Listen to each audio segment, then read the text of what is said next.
Lead us not into temptation, but deliver us.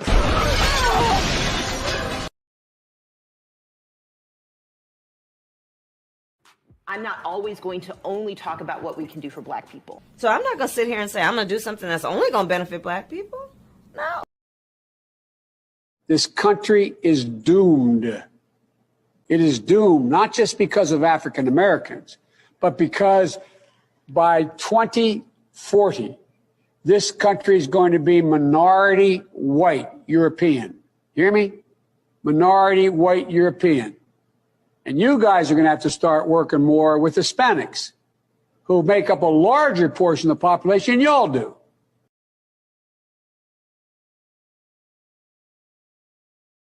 African Americans built this nation. You built this nation. You know, you're just starting to get real credit for that. Okay, I don't know if you know that. You're just starting to get, you built the nation. That's fine.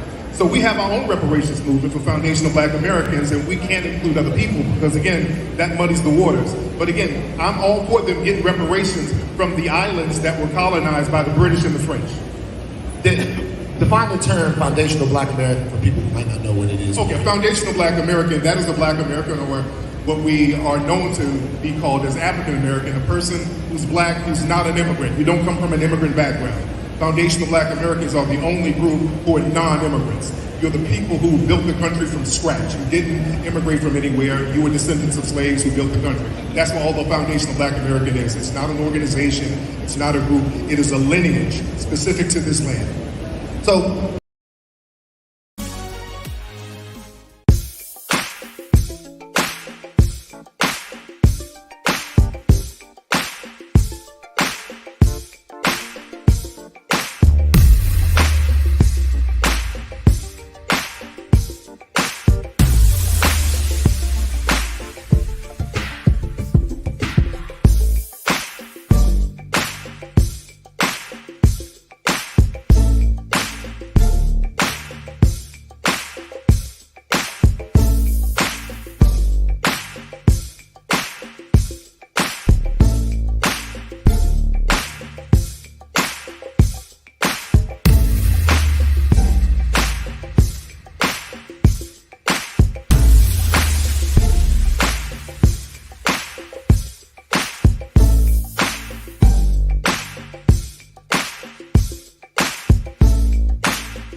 If you're tired of being censored on social media, join 6zeros.net.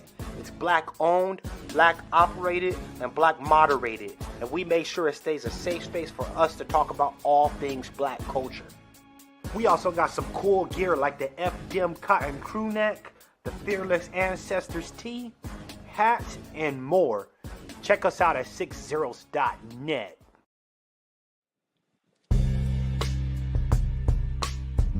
Hey girl, why are you so sad? I just got banned from Twitter again. Should have been on 60s.net. Ah.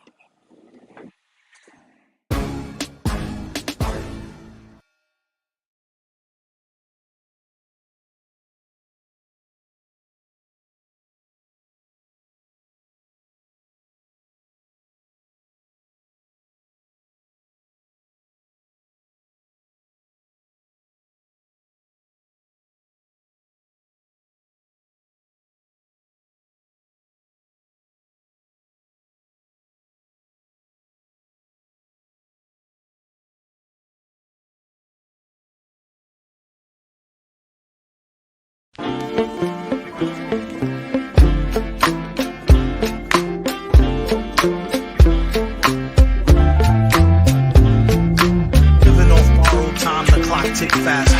That'll be the hour they knock the slick blaster. Dick Bastardly, a Muttley with sick laughter. A gunfight and they come to cut the mix master. And living the true gods. Giving y'all nothing but the lick like two broads. Got more lyrics than the church got ooh lords. And they hold the mic at your attention like two swords.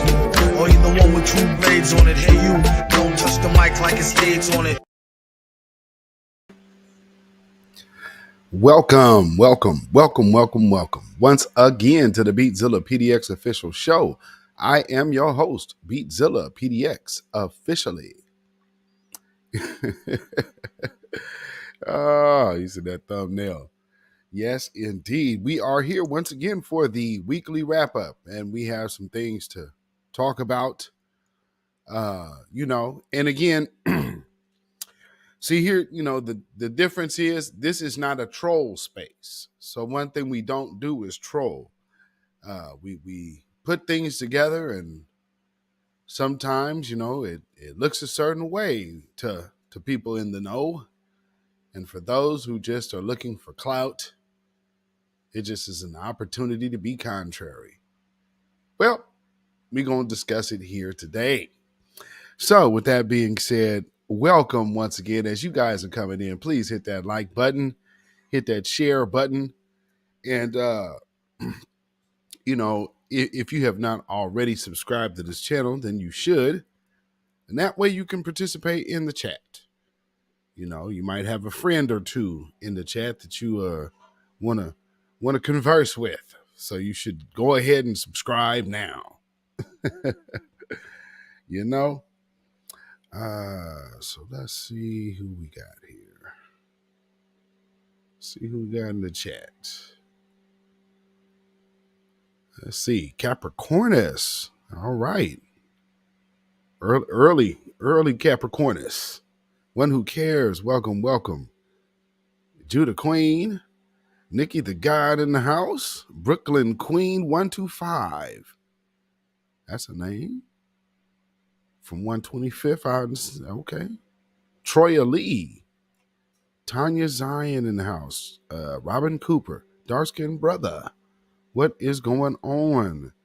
Oh, Tanya Zion with the super sticker. Thank you so much. Shout out to Tanya Zion. Peace, power, blessings, and protection be up on you. Tasha Peters, good evening. Ange in the chat. Black First. Crew Royalty. Rahami Bey. Ramani Bey. Let me get that right. Yes, indeed. All right. So, like I said, as you know, things have been going on this week, and we've done different breakdowns and whatnot. Uh-oh. I'm hearing myself. All right. Got that taken care of.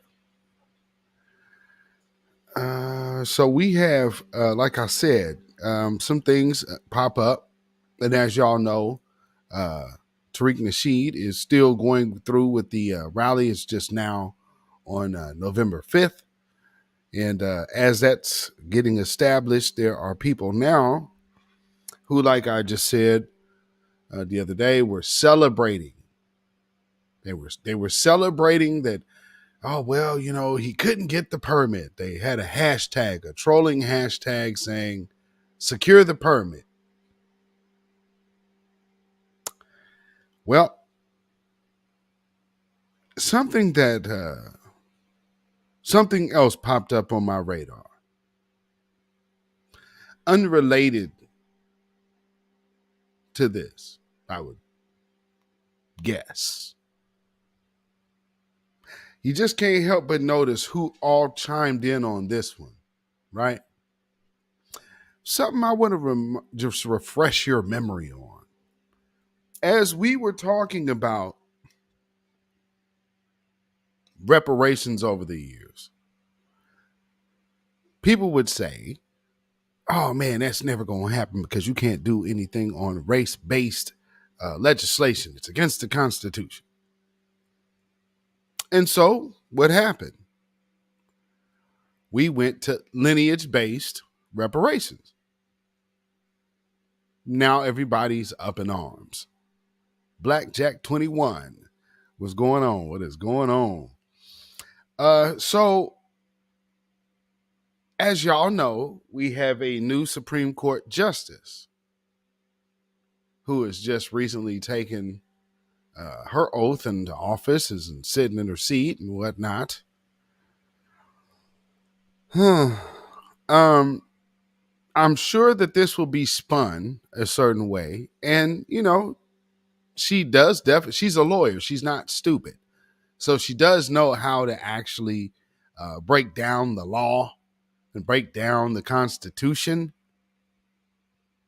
But there's something that she says toward the end of this, to what the point that she starts getting at.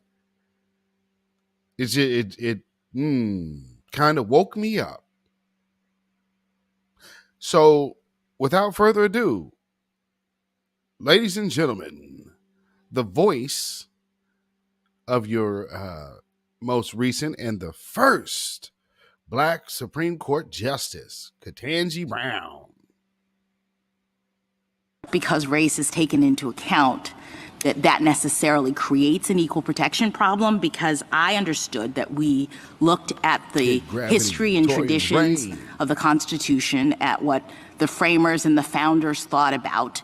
And when I drilled down to that level of analysis, it became clear to me that the framers themselves adopted the Equal Protection Clause, the 14th Amendment, the 15th Amendment in a race-conscious way.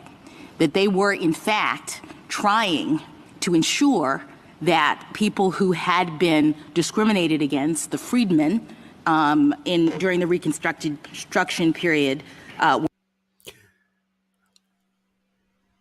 Y'all listening? You hear one of them key phrase words? Freedmen. Okay, we're talking about one group, the freedmen. Okay. Listen, because she is a lawyer. She's not sitting in the Supreme Court justice for no reason. So listen to her words very closely. Were actually brought equal to everyone else in the society. So I looked at the report that was submitted by the Joint Committee on Reconstruction, which drafted the 14th Amendment. And that report says that the entire point of the amendment was to secure rights of the freed former slaves.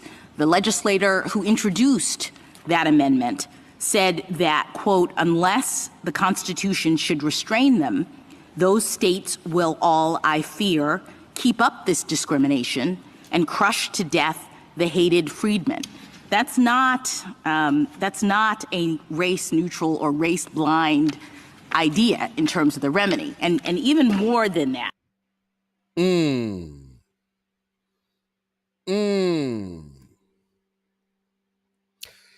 She's using the word freedman. So we're catching that, right? So you're already using the legal designation, right? Just listen to the wordplay, family, because you're literally real time watching a legal pivot. I don't think that the historical record establishes that the founders believed that race neutrality or race blindness was required, right? They drafted the Civil Rights Act of 1866, which specifically stated that citizens would have the same civil rights as enjoyed by white citizens. That's the... Okay. Listen, it's sounding really good, isn't it? Okay, yeah, you right there at the 1866. So you right in there between the 1860 and 1870 census. Man, yeah, she's doing real good. She's doing really good. But notice how she keeps throwing the word race in the mix, while after already using the legal designation for this group, which would be freedmen. I hope y'all listening. Keep going. Point of that act to make sure that the other citizens, the black citizens, would have the same as the white citizens. So they recognized that there was unequal treatment, that people based on their race were being treated unequally. And importantly, when there was a concern that the Civil Rights Act wouldn't have a constitutional foundation, that's when the 14th Amendment came into play. It was drafted to give a foundational a constitutional foundation for a piece of legislation that was designed to make people who had less opportunity and less rights equal to white citizens. Wait a minute. See, she started off great. Then she started throwing the word race in there. Then she blatantly uses the word black. Now it gets very vague. This is all the affected people talk now. How did we get here so quick? I hope y'all catching this. But listen, here comes the real juicy part. And this is where you might start saying, okay, I can see where this ties into everything I'm seeing. So with that as the framing in the background, I'm trying to understand your position that Section 2, which by its plain text is doing that same thing, is saying you need to identify people in this community who have less opportunity and less ability to participate and ensure that that's remedied, right? It's a race-conscious effort, as you have indicated. I'm trying to understand why that violates the 14th Amendment, given the history and background of the 14th Amendment. Ooh-wee! Did you catch that, family? She is literally arguing for race-based reparations. That's what that argument is, that's starting to be formulated.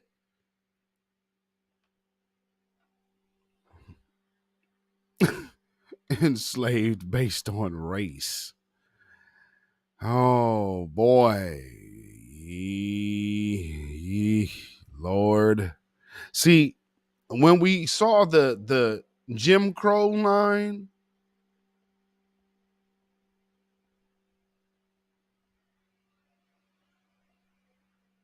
see, people could be upset all they need to. All I'm saying is, when you see what you see, and then all of this happens to just happen, I mean, either it's coincidence or I'm just going to decide to lie to myself and go against my own better judgment and then not be honest about what I see. I mean, she is making this is a Supreme Court justice. They have been telling us for decades that you'll never get reparations because you can never have race-based reparations. White slaves were indentured. Well, they weren't white slaves. They were just indentured servants. Yeah, big difference than chattel slavery. Um, yeah. So with that argument coming out of Ketanji Brown, that is supporting the argument against lineage-based reparations. Who caught that? Who caught that? She's literally making the argument against lineage-based reparations by using this thing that's going on in Alabama. Notice they're doing a whole bunch of historical references about this zoning thing going on in Alabama. And so you're going on the record breaking down the 14th Amendment. Why now? And then all of a sudden saying, well, the people affected that are losing opportunities and not having the same opportunity as whites. The people. Now, she started off saying freedmen, but then she starts going into race and then the people affected by being non-white. You know how broad of a brush that is? And y'all thought that this woman was going to come in here and do us a favor, didn't you? Okay. Are you understanding that? This is why I led with this. Because you need to understand the intelligent minstrel.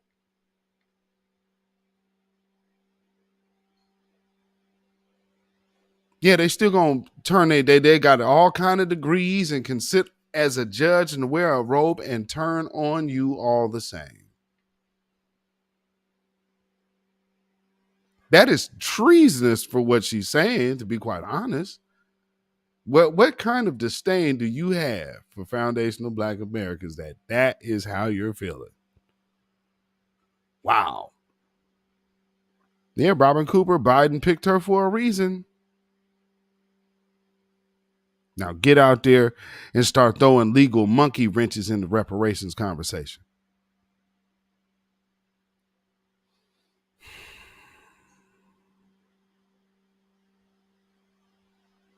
But we're the bad guys for calling this out. Not that I feel bad at all about it, but I'm just saying, we're the bad guys for calling this out. How? How? I mean, have you seen anybody to date catch that? No. I hope y'all are paying attention. There is a movement, a well-funded one, against reparations. And there's people out here that want clout. So they're easily manipulated to go, take part in all kind of madness and foolishness and senseless trolling. And I mean, there's somebody that hopped in my thread today on Twitter. Just these people are making just the most wild accusations and out of thin air. And this is what you're dealing with. These people have lost their minds. All you know is, well, okay. Now listen to prime example. Tariq Nasheed's late night space. You got a couple people in there calling in there, hey, why don't you cancel your event? Why don't you cancel your event, Tariq? Why would he cancel his event since he was already doing it? Well, man, it seems like you're trying to sabotage their event.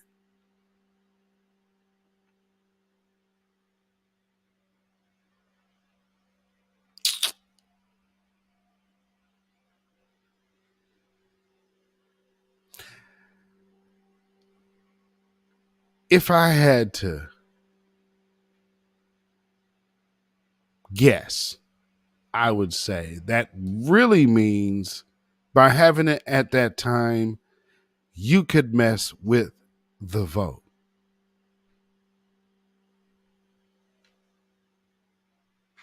Well, why reparations?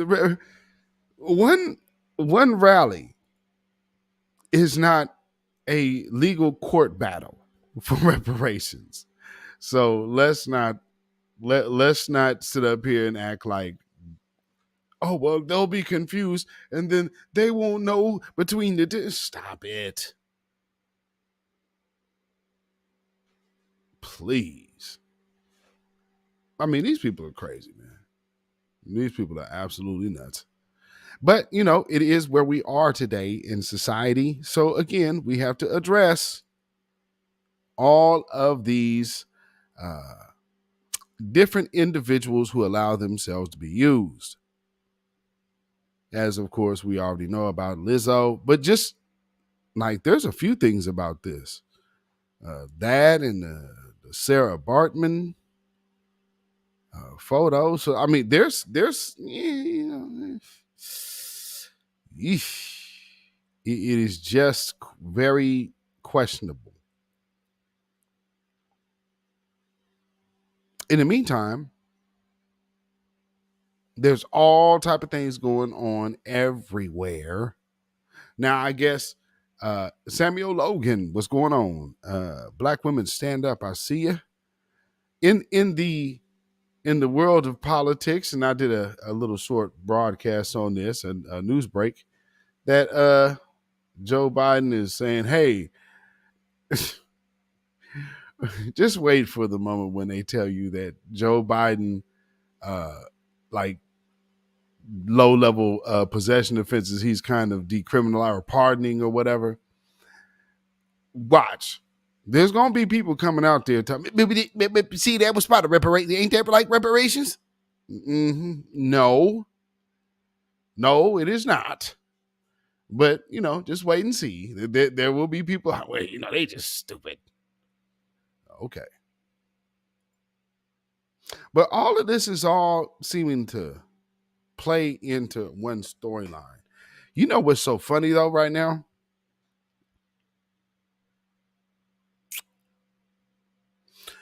I thought about all of the recent pandering that we've saw.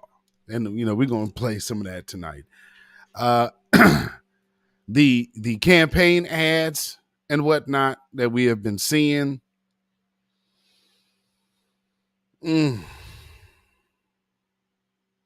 Everything is just so excruciating. I mean, it is painful to watch.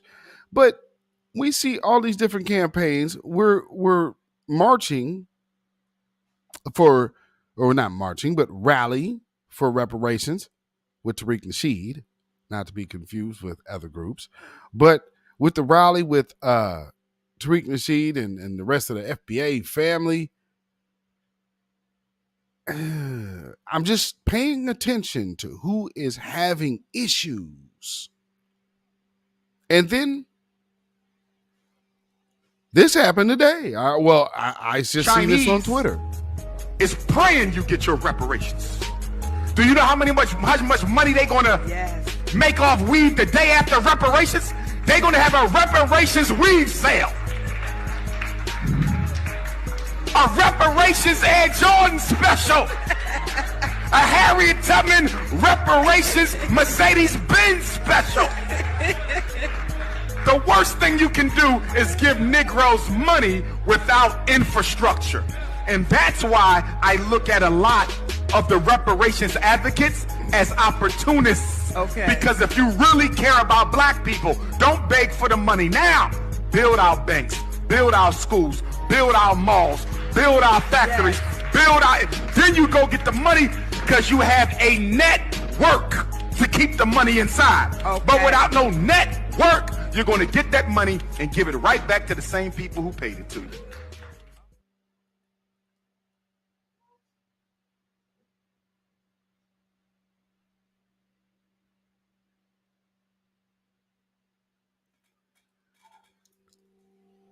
Now, people will be like, oh, man, y'all be hating on that brother, man. He been doing the work. Did you hear what he just said? Is that in your best interest? It's definitely not in mine. So I have to take a hard pass on Brother Umar because he sounds like that. And that is by no means any benefit to me. My goodness. So does that, all this love for black folks, all this love, and then you screaming screaming down reparations. What am I saying? Ooh. It's just madness. It's just absolutely madness. And here's the thing. Actually, you know what? Nah, I'm gonna let his own words roll. Cause another part that he said near was wait. Hold on. Money without infrastructure. And that's why I look at a lot of the reparations advocates as opportunists. Okay. Because if you really care about black people, don't beg for the money now. Build our banks, build our schools, build our malls, build our factories, build our... Then you go get the money because you have a network to keep the money inside. That almost sounds like somebody. Doesn't that almost sound like Roland? It's like he's trying to figure out, okay, when the checks come out and I don't get one. I mean, because again, all this shade he's throwing, right? Yeah, Robin Cooper, yeah, he's throwing major shade against reparations. Why are you screaming on reparations? That makes no sense. Unless you ain't getting none. And I have the sneaking suspicion that he might be out of the running for participation in reparations. But this, I mean, just to insult black folks like this. I mean, man, Lord. Okay. But without no network, you're going to get that money and give it right back to the same people who paid it to you.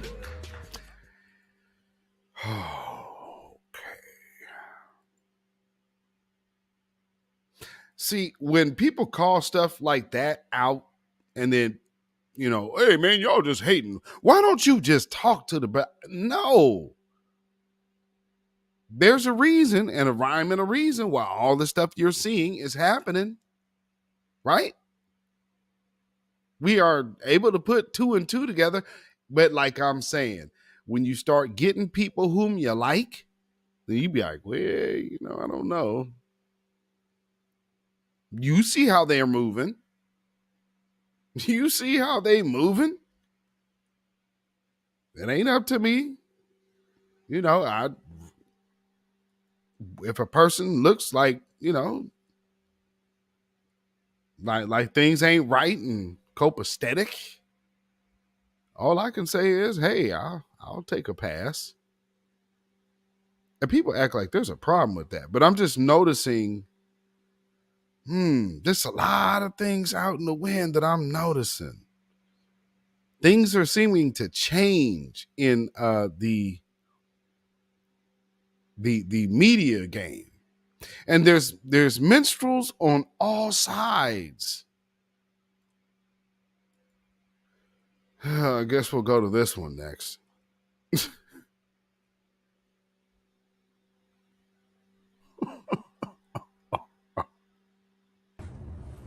When Stacey Abrams calls, you don't hesitate.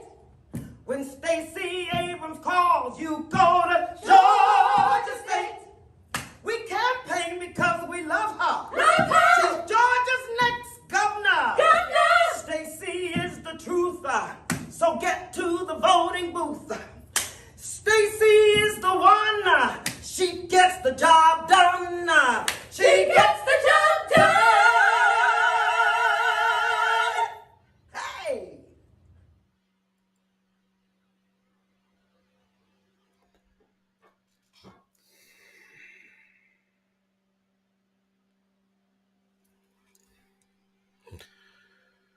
Whew. Lord.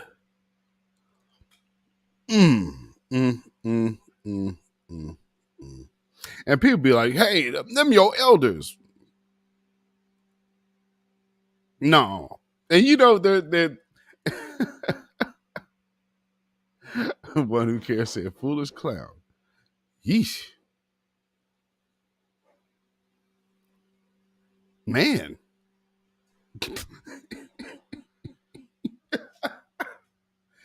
But I mean, we could expect that from Jennifer Lewis because what has she done before? You know, we understand her dating track record, so you know. But I'm just saying, you know, looking at all of the different ways people act, and like I said, things are shifting. Let's go here. I don't know how many people caught this. I hope y'all are paying attention. So this story, it starts about my city government. But who they bring in to commentate, this is what's going to take you by surprise.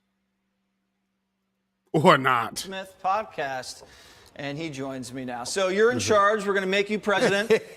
What is the Stephen A. Smith platform to solve the crime and homelessness crisis? Well, first of all, I did not know you dropped this on me. I certainly didn't know we were going to be talking about this, but I'm game for it. Thank you so much for having me. There is no question that a lot of these issues need to be addressed. There is no question that we should be against an extremely progressive agenda that's calling for people to be released from prison on multiple occasions, that's ignoring a lot of crime that's taking place in the streets. There is no doubt about that. Where I don't vibe with you, Jesse Waters, who I respect, is that when you talk about politicians themselves being innocent, they're not innocent in all of this. A matter of fact, in some instances, the division that exists and has existed for so long has contributed to kind of some of the nonsense that's been. Did you see the stuff that they are playing in the background while he's talking? Are y'all seeing what's going on, family?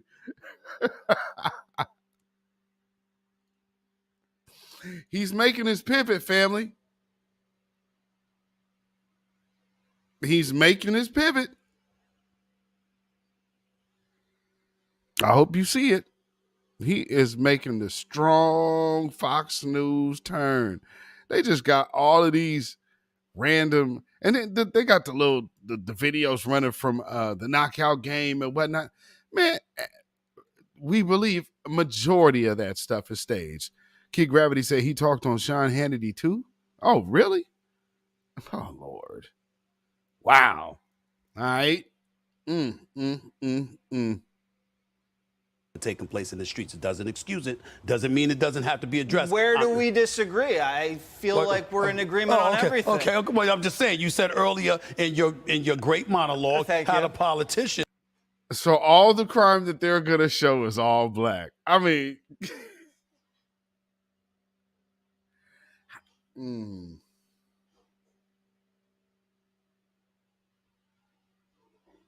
I guess the only thing he must tell himself is, well, I ain't them. My Lord.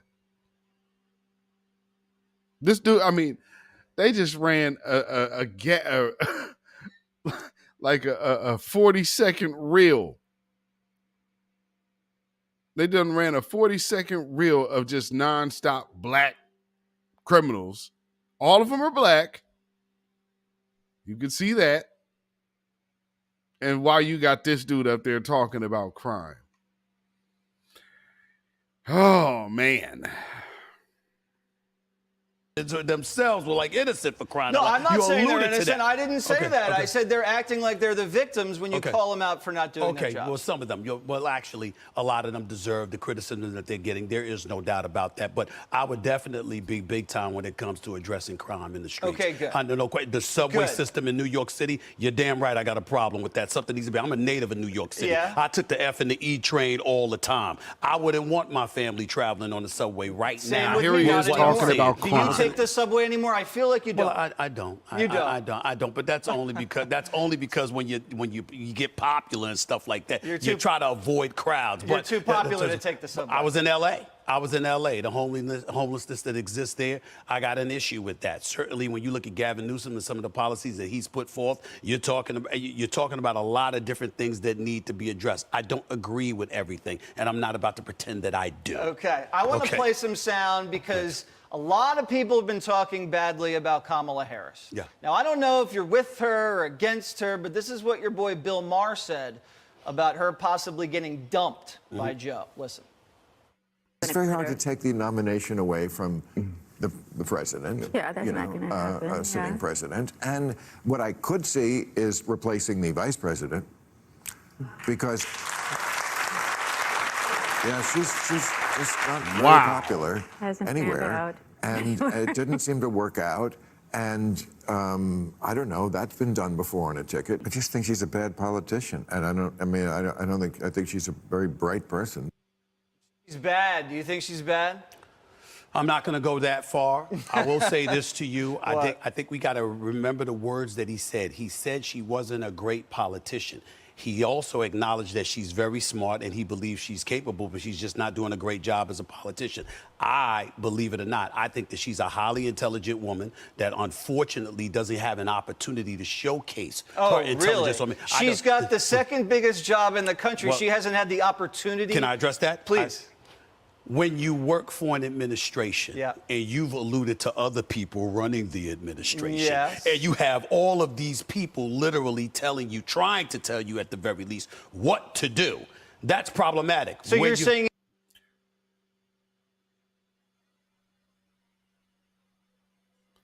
Wow.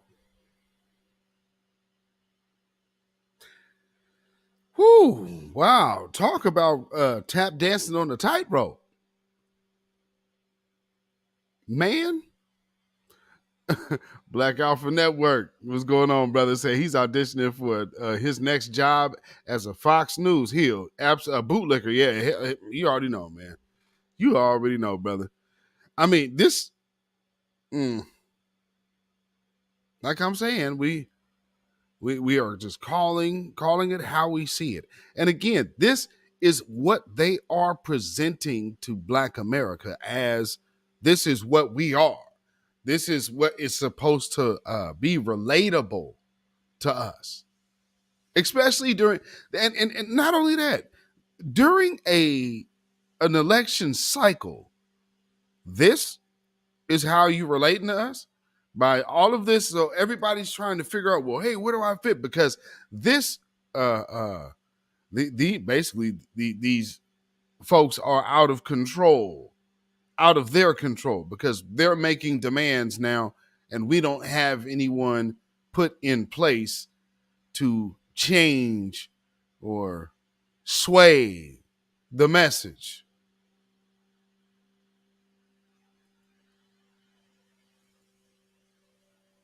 And, you know, I mean, it's always good to know who is out there giving the certain message that is supposed to be rendered. And, you know, sometimes, you know, track record just happens to work. Workers, descendants of American slaves, we are the original essential workers, but we never got paid. We have reparations for Native Americans, Japanese Americans that were interned, Holocaust survivors. What about reparations for your people? You don't talk about it. What are you going to do for us specifically, lineage based?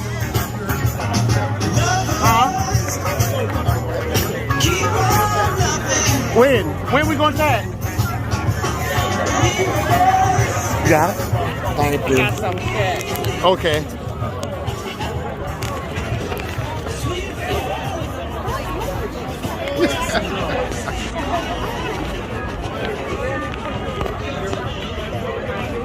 Now, notice how they not answering. Now, what did I play in the beginning? I played you the piece from Ketanji Brown. Because now all of a sudden they're trying to make an argument for race-based policies using the 14th Amendment. After all of these years, you know, you ain't gonna get no reparations because that's unconstitutional. You can't get nothing based on race. Now here she is making a whole argument saying, well, this based off of the freedmen.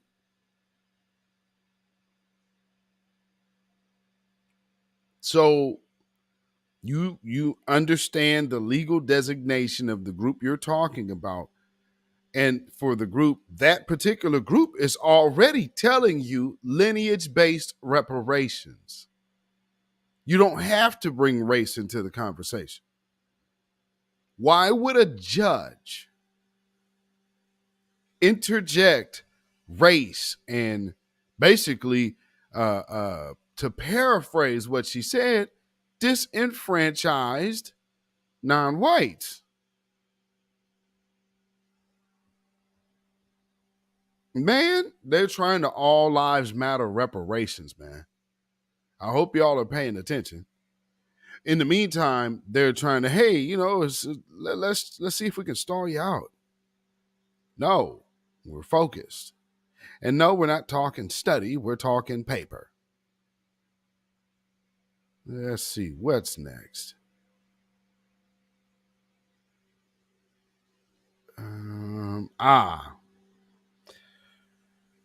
Oh boy. New York.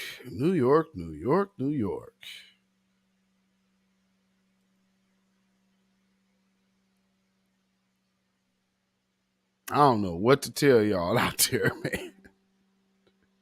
Yo, y'all's mayor out there. So, okay, again, we have to address, and this is why it is so imperative for us to really be focused in on our own needs as a collective, as a group, as a, not necessarily a group, but as a lineage-based collective, because that's what we are. We are foundational Black Americans. We're freedmen. You know, so you have our legal designation. What is there now to start talking about we need to study? You know what it is. Well, we got to bring in Jim Crow too. Wait. I seem to remember someone else having that exact same discussion. That's interesting. So here we go. New York. And issuing an executive order. This executive order will formally direct all relevant agencies to coordinate their efforts to construct the humanitarian relief centers, while also suspending certain land use requirements to expedite this process. New York City has already done more than nearly any other city to support this influx of asylum seekers. And we cannot deprive longtime New Yorkers of support and services, even as we address the needs of these new arrivals. It's not sustainable, and it is not right. We need help, and we need it now. So today, we're issuing a clear message. The time for aid to New York is now. We need help from the federal government, help from the state of New York. New York City is doing our part, and now others must step up and join us. From our federal partners, we need legislation that will allow these asylum seekers to legally work now, not in 6 months. And we need a realistic decompression strategy at the border that will slow the outflow of asylum seekers. We need a coordinated effort to move asylum seekers to other cities in this country to ensure everyone is doing their part.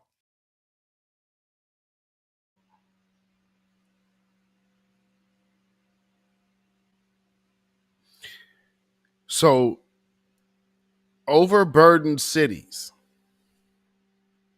do our part. The cities are not doing their part for the citizens that are already there. I know that's the truth in my city.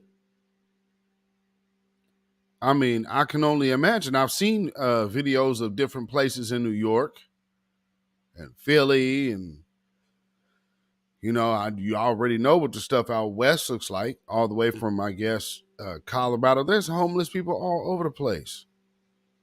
I mean, it's nonstop.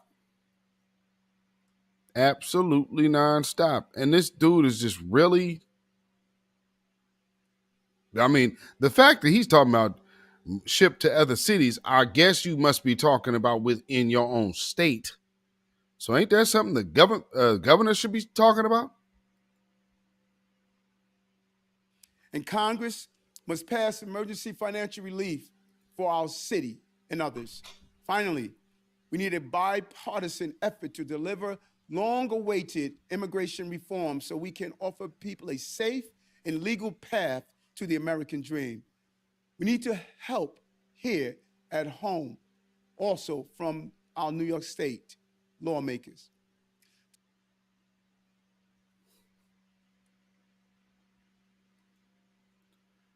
There is a bunch of cats off up in Port-au-Prince right now, like, hey,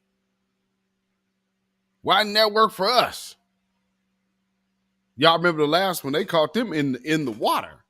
Afro Elite in the house. Oyela Cat, what is going on?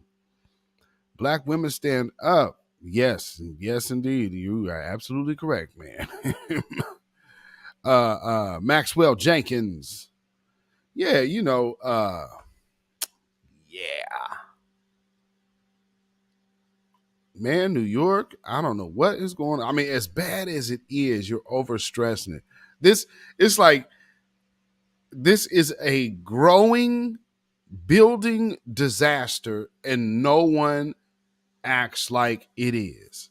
They keep talking about this like, oh, well, you know, this problem ain't gonna fix itself unless you say this has to stop somewhere. I mean, how many more people can you involve before you say, yeah, we probably overdid it? They said this is the most illegal crossings in history at this point. Modern history, anyway.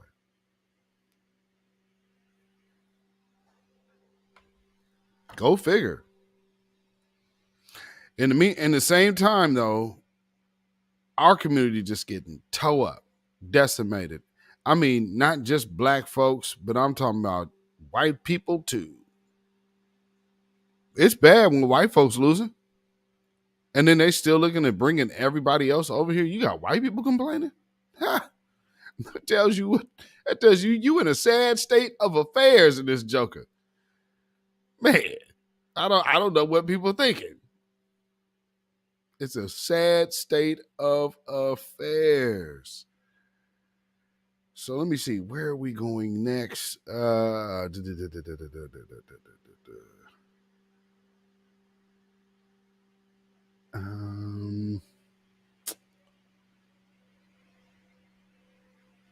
Okay.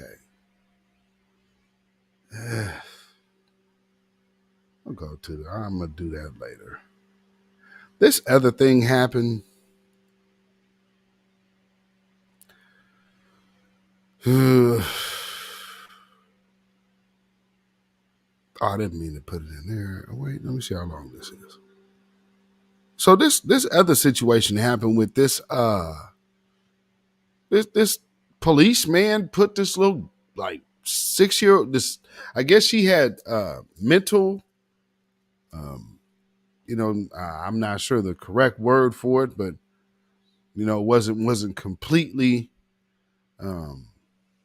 I think she mentally impaired. That's the word I'm looking for. Mentally impaired. And I guess only 6 years old. And the police is cuffing this little girl. So before I play this, trigger warning, because, y'all might get, you might get pissed off when you see this. But nonetheless, so trigger warning, if you are easily triggered, this video is just about 1.5 minutes. So, but for those who are prepare yourselves, folks. All right, let's go. With hurricanes. Yeah. The desert. Come over here, honey. It's not gonna hurt. No! Okay, no, I don't want it to come on. No! Don't put it on. Please! Help me! Help me! Please! Help me! Let's go. Your grandma, you can tell me.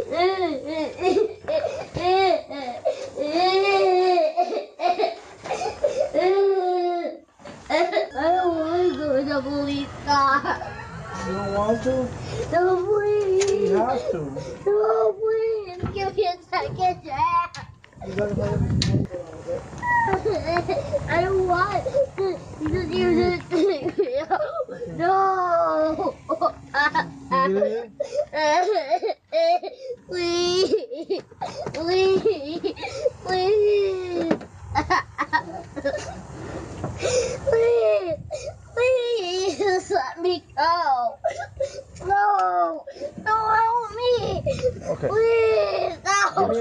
Appreciate it.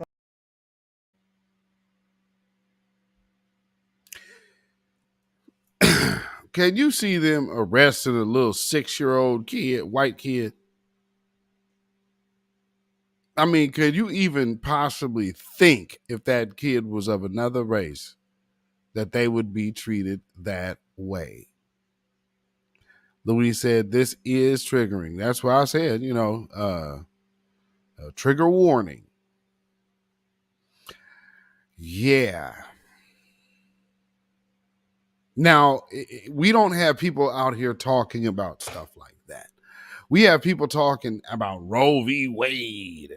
And now that, really has kind of died on the vine, because it couldn't become the louder voice than reparations. Then you have to make up your own voice of reparations.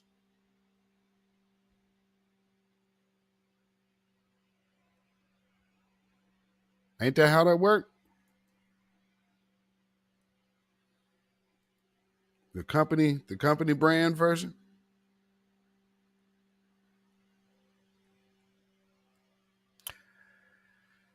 Lord. Ignore what you see. Well, we would have to be foolish if we actually did that.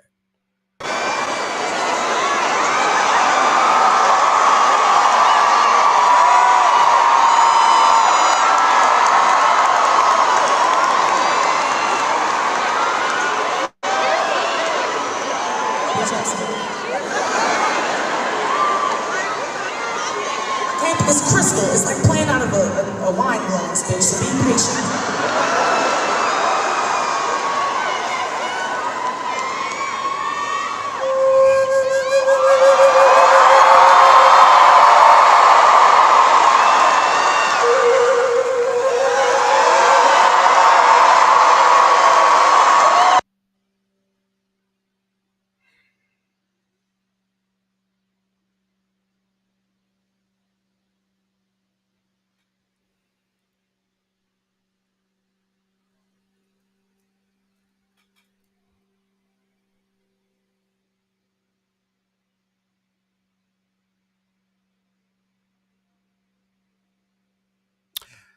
In Florida, I said minstrel and glitter.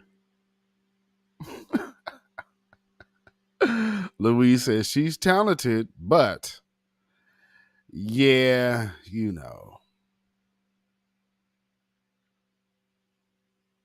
And again, being at an unhealthy size, that is there's nothing that anybody is saying that, yeah, she should probably do something different.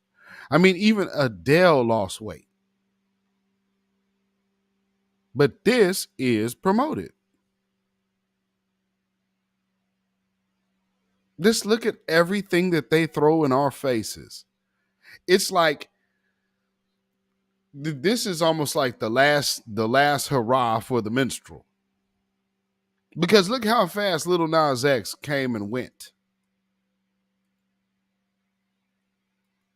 And if y'all, I can't play the video, but if y'all have been on my Twitter and seen the Billy Porter song, y'all seen the Billy Porter video back when he had him a music career.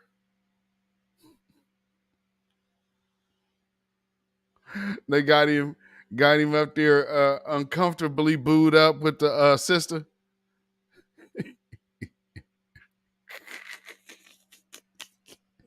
You know how all them artists back then, they used to make all of them dudes like, hey, we know you really ain't into the ladies, but we need you to go ahead and do this ladies for the ladies song, knowing that you're not into the ladies. You know what I'm saying? Because come on now, we know these. Now that's what's so funny with the like Lil Nas X and all of that. It's like, dude, you know how many in the closet artists? I guess Billy Porter, like, yeah, I'm happy I'm out. But it's like, well, what were you doing back then? You got a whole woman in your video.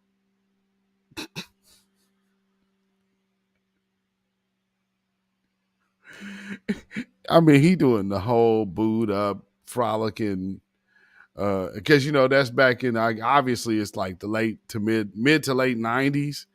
So yeah, if y'all go to my Twitter, just go check that out. Check out Billy Porter. His voice is decent. His voice is real decent, but man, you talking about looking. Well, I guess he's an actor. He decently pulled it off, but it's like,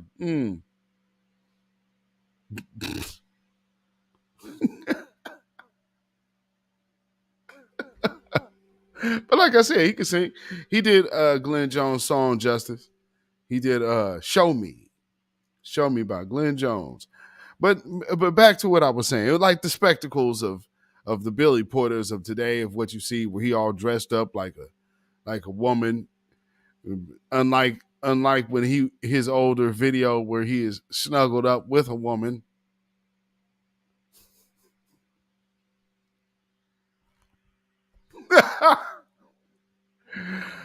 Oh man, we have recently been oversaturated with the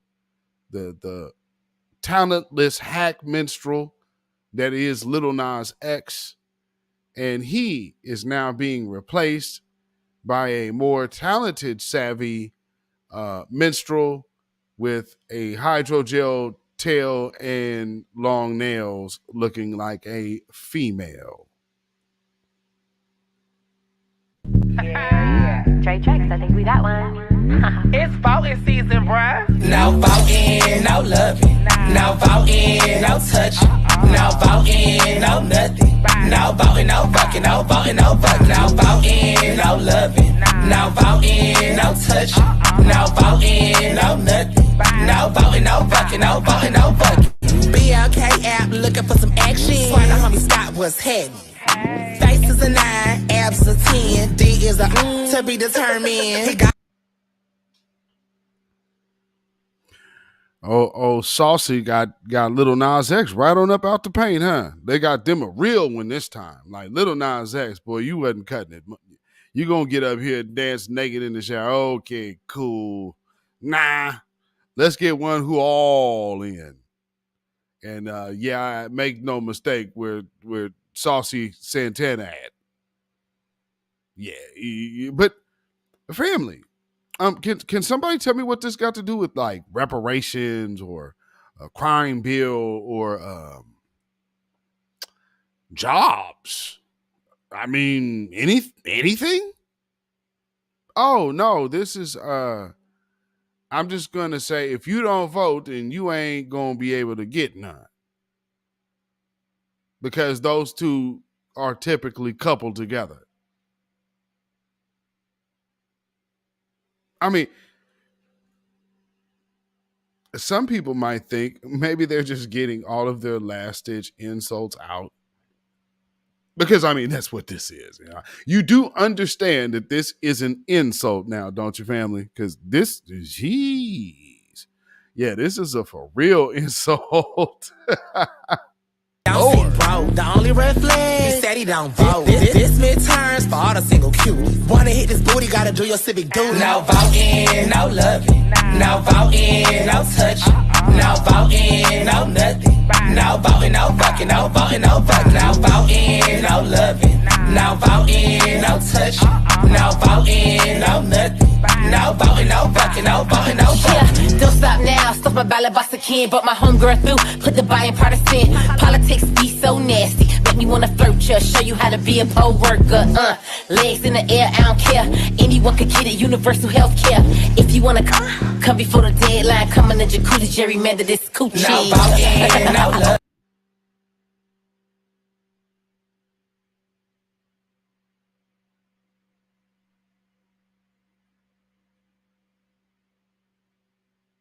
This is the worst.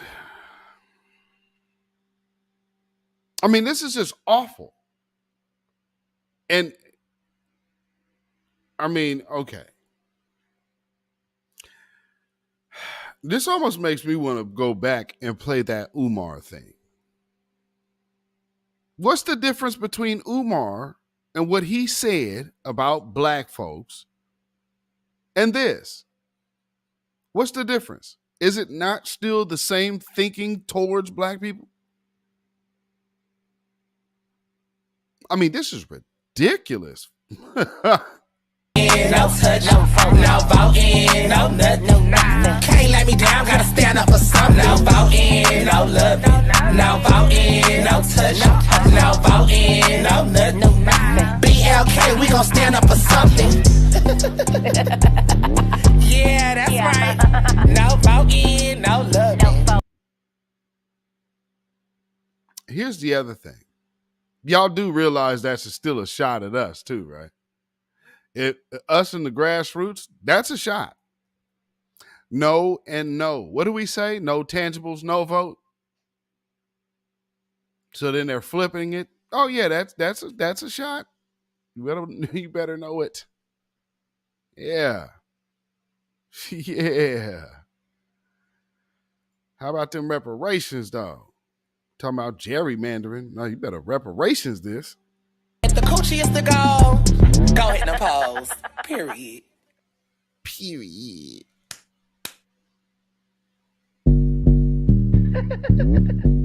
What's up with the laughing? The old demonic laughing. This is one of them records. They knew this was evil when it left the studio. Like, yeah, we got one. Satan will be pleased.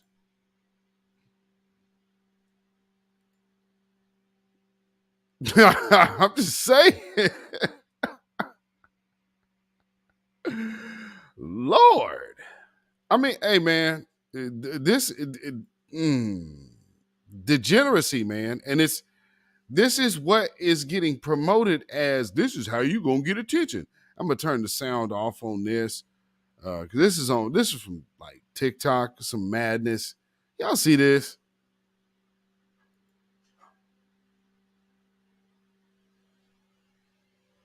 So if TikTok was created in 1860,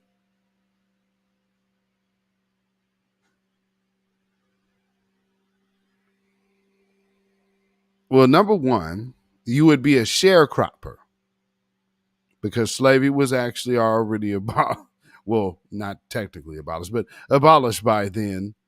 So when you usually see this, stuff like this is not foundational Black Americans. So I guess we can call them a suspected non-FBA. Can I slap? Man, you know. So this is what they think, and this is the type of stuff that's getting pushed out here on us. And when we push back against that, then all of a sudden something wrong with us. But there's a reason, because they want you to stay on this low frequency, low vibrational madness, and just everything is a sexual degenerate or sexual related. When this is about politics and voting. This has nothing to do with what you're going to do in your bedroom. Absolutely nothing. So how did we flip it so lewd? Doesn't make any sense. But everybody else gets talked to about policies and what's going to get done for their community and whatnot. Everything get real specific. Oh, what you know, it just brings to mind. When we're talking about timing, family, I'll just, you know, if anybody forgot, remember the young lady about the entertainers. I got two things. First thing is, you know, we talk about white people and all that, right? But these are the same white people that gave us our doctrines to God. So when you talk about Moses, we don't know if Moses made it to the promised land or not. That's the first thing. Second thing is how, I'm not going to say that you hate them, but the passion and the energy towards, like, the entertainers don't know nothing, but it's an entertainer who put this on today, which is Puff. Puff made this happen. He's an entertainer, and he's giving platforms. So I feel instead of you, to me, your energy is like, oh, they don't know nothing. Divide. No, teach them. Instead of like, because they have the platform, whether you like it or not. Because like what I just played. Yeah. See, when somebody else has the platform and they don't know how to properly use it, or they're just there for a buck and don't really care why they're there, then stuff like that happens. Or plants like this. Just look at the timing, though. Pretty amazing, huh? You start October, you got Katanji already starting to talk about race-based legislation according to the 14th Amendment, after everyone has went out of their way to stress that we need lineage-based reparations because the floodgates get open. Then we're going to have a reparations rally that had to be moved because the permits were getting janked around on the brother. Then somebody out of nowhere gets the same date that he was looking at, and it was all good. Then brother Nasheed starts again and picks the torch back up and is going to do the rally on November 5th. And the natives, or non-natives, shall we say, all of the non-natives are restless. Hey, Tariq, don't you think you are sabotaging your reparations claim? I mean, you know, there is a other reparations rally, and you know, you should probably go ahead and just join with them.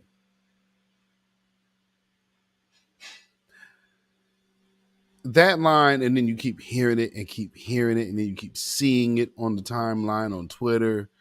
Notice who it's coming from. It's all of a sudden that the same people who were trying to call foundational Black Americans a hate group are all of a sudden concerned about our reparations because Tariq is doing a rally on a different day. because the young generation look to them. So instead of you making a big deal out of it, like, oh, the entertainers know you grab them and you teach them. I got you, brother. Let me hold up. Let me clear. Now see, this is when receipts matter. The brother that put this down, Diddy, I consult him, homie. I'm his consultant. Yeah. The brothers that do, no, we got to go there. Second, when we talk about who got talent, I can freestyle battle you right now on this stage. Get him, Tez. Ain't nobody mad. Ain't nobody mad about no entertainers. So let me be, I want to make sure you understand exactly who you're talking to. Ain't nobody mad at no entertainers. Killer Mike is my brother. When he deal with politics, he called me. Hold on, Puff is my brother. When he deal with politics, he called me. Wait a minute. So let's be clear. Ain't nobody mad. Ain't nobody mad. No, let this happen. Ain't nobody mad at no entertainers. I work with the entertainers. What I'm saying is we work together. We work together to educate each other. And see, the problem right now is you're being an example of the problem with entertainers. Because instead of you listening, instead of you allowing me to school you and teach you, you busy talking and performing. See, I don't do performing. I do receipts. So the person that put this together, Diddy, absolutely endorses me. And him and I talk about politics all the time, baby, with our Black Party. Now, and I'll stop that right there. I just wanted to go ahead and stop right there. Now, with all of these people talking all of this madness, there's a reason why we are saying what we are saying and why things feel some kind of way, because while you're complaining about Tariq Nasheed, they're literally there doing this with a whole suspected agent in their crowd out there while you're worried about what he didn't do for you. But even more so, you get right over here and get with these new folks who all of a sudden start talking like this. Father's side. My grandfather, my great-great-grandfather came through Ellis Island in the 1920s. Right. Okay? To this country. Meaning our family lived through Jim Crow. We lived through redlining. We lived through just being niggas in America. Right. And the bullshit that entails, the money that we should be owed for that, not just slavery. The fact that motherfuckers could have went to war, come home, and couldn't benefit from the not just slavery, but Jim Crow too.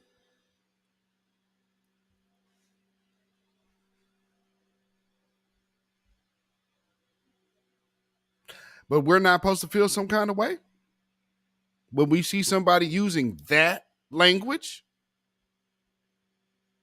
I mean, I'm just asking.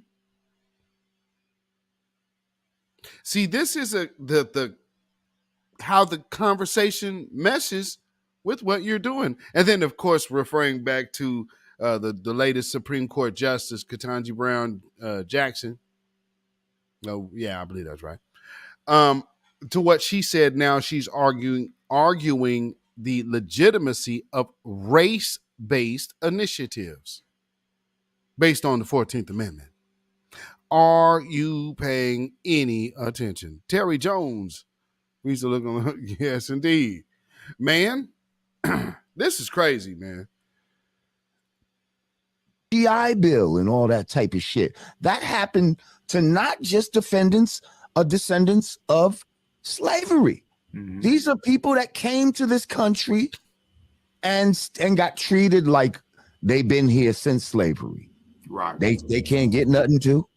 You see what I'm saying? And I feel like if you would include these people, maybe they're not going to get as much as you. You see what I'm saying? And then what do you do? Because my mother's family can be traced back to slavery. So I have one side of my family that's traced back to slavery, and then the other side that came here very early. How do we equate? Why would you need to make that argument if you already identified yourself as a foundational Black American? Notice how all of them do that. Every time you hear that line, it's the exact same. And it's been clearly stated time and time again. Even the word tether has a written down definition. Stop asking people to explain something you can read. Google it. It's there. It'll tell you what it is. So I'm clear. Tether doesn't mean every immigrant. You were clear before you asked that silly question. But see, this is the point. This is where they all trying to get to. All trying to figure out how we getting that money. Yeah, we shouldn't get nothing. Torian Ray Reloaded said, I had to roast Lord Jamar a couple of months ago. Yeah, absolutely. Yeah, absolutely you did. And rightfully so. I mean, this brother here, you fool with foundational Black Americans a lot. You have made your career with us.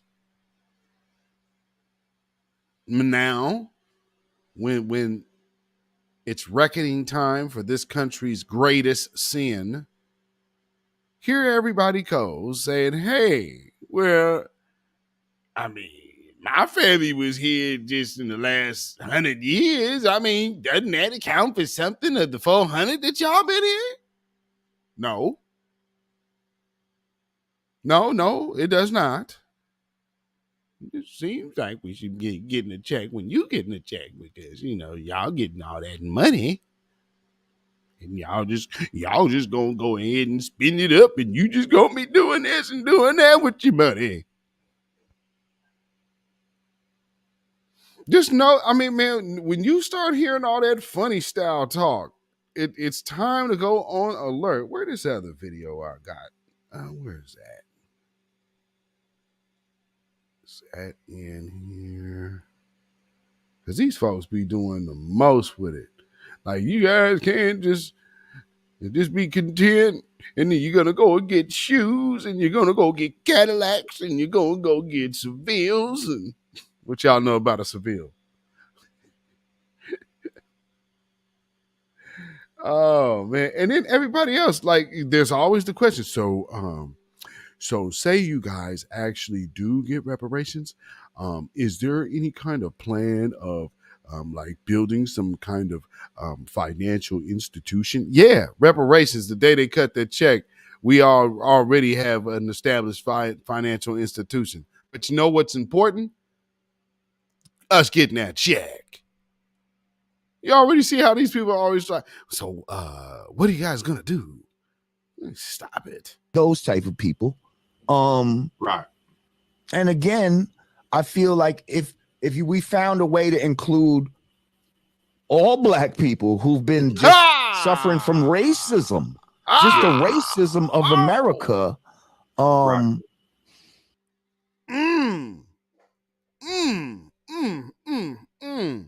Not okay. Terry Joe said, pocket watching to the core. I mean, like, hey man, what we both got paid today, man. What you get on your check, man? I mean, come on, brother. Let's just keep it real. They're like, this is kind of lowbrow, like grimy, low key grimy, brother. Because no, but listen to the verbiage. Why is all of a sudden this confusion coming out of nowhere, and you're inserting Jim Crow? Notice how all of these people keep talking about, and you saw Ketanji start. Freedmen, race, blacks, people. It went in gradual steps to get that much vague. And then all of a sudden talking about basically the broadest brush ever. So all non-whites, which of course we understand that will still include white women and white men that identify, because that includes the LGBTQ groups now, by her definition, because she's saying race, but you know there's a loophole there.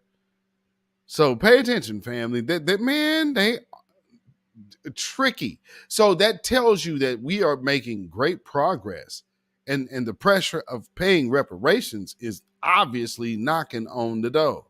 That's why they're doing all of this last minute maneuvering.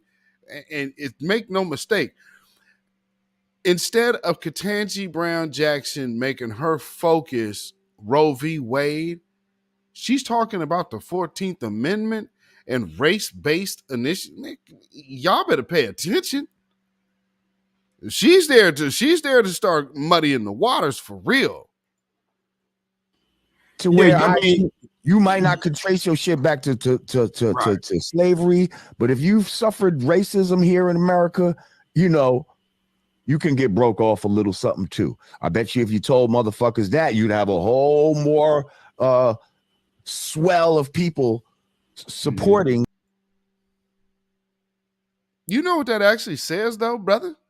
That says that everybody else around us are actually haters, which in general terms makes you a tether. Am I missing something? I mean, isn't that the case? What are we doing here? Transracial. We have the transracial side of the game. $5 FBA. Oh, well, it's not even $5 to see. See, now all of a sudden, man, you saying foundational black American, man, you know, black has no legal standing in the eyes of the law until they say that it does, because it benefits them. And now, ladies and gentlemen, you have finally figured out the true lesson of the system of white supremacy, because they are white and they say so. So don't hold yourself to no type of thought of law, because it's what they say it is. That's how the system of supremacy works. You see what I'm saying now? Soon as we said lineage, well, okay, well, now much lineage base.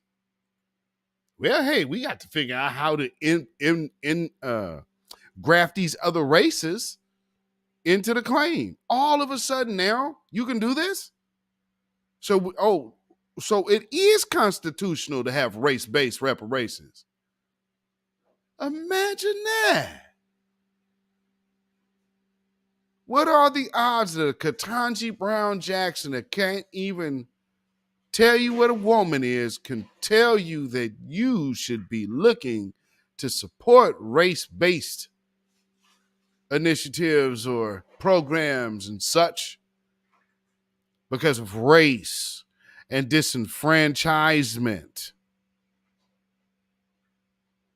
That woman came out with the freedmen and foundational, and then the people, and the black, and the race, and then all the people who are disenfranchised and have the equal rights as whites.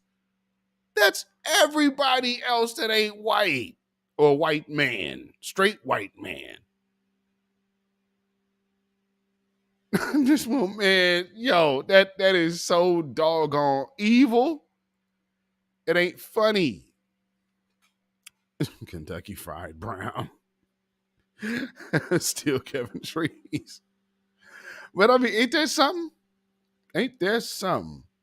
Hey, man, I think we should be just getting on some of this. Give us some of that money, man. Let me get some of that money. Why is it immigrants are not stopping reparations? My ancestors come from the Caribbean, and there were slaves in the so Caribbean, and we didn't qualify for the American reparations. Well, here's the challenge: there are so many difficulties with trying to enact reparations, in part because the question is who gets them. Potentially, I could fall into that category. I honestly have called a pipe dream in the past, and I think that's what it is. Well, it would be nice if there was an elegant, simple solution to all sorts of complicated problems. You're not actually talking about how to fix those problems if you're only talking about reparations. If we're only debating how we're going to parcel out responsibility for something that happened more than a century ago. And we're probably never going to do this. It's not clear to me why we're pursuing this thing. Is it fair that there's no reparations, no restitution, nothing? Should the Irish get reparations, by the way? Irish need not apply signs when they came here during the Progressive Era. Sure. I mean, how far do we want to take this down? Are we acknowledging that there are ugly spots in history? Because 60% of the world would be entitled to slave reparations if you wanted to play that game. Well, here's a fact. Slavery ended 154 years ago. It's been a long, long time since we had slavery in this country. And you have people like my family. I'm black, but my family came to the United States in 1962. My parents are from Costa Rica. Do I get a check? I did a couple of essay contests that I actually won.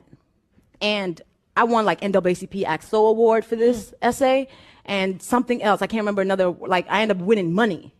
And the essay was, do you think black people should get reparations? And I was like, no, you didn't work for it. Why are you so against reparations? Valerie, it's a matter of a waste of time. We've got so much to do. And yet you have people who invest so much energy and attention on what I consider to be a dead-end idea, a dead-end movement.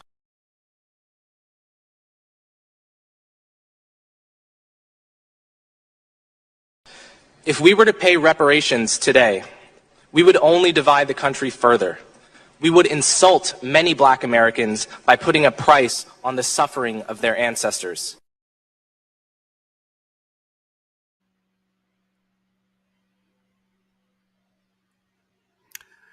And shout out to Sincere, Love the God.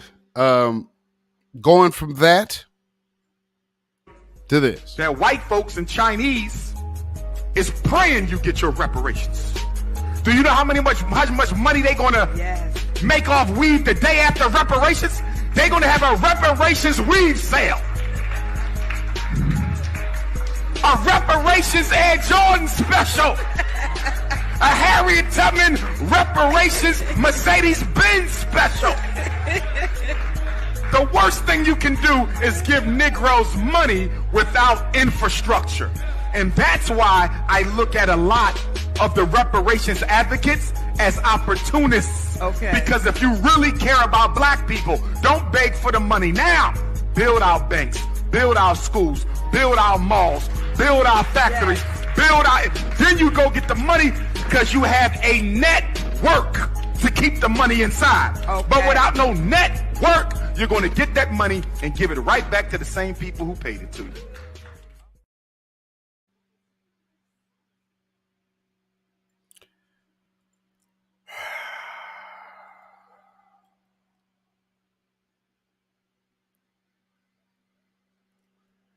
Now, with that being said, notice how he has literally the same talking points as the people I just played.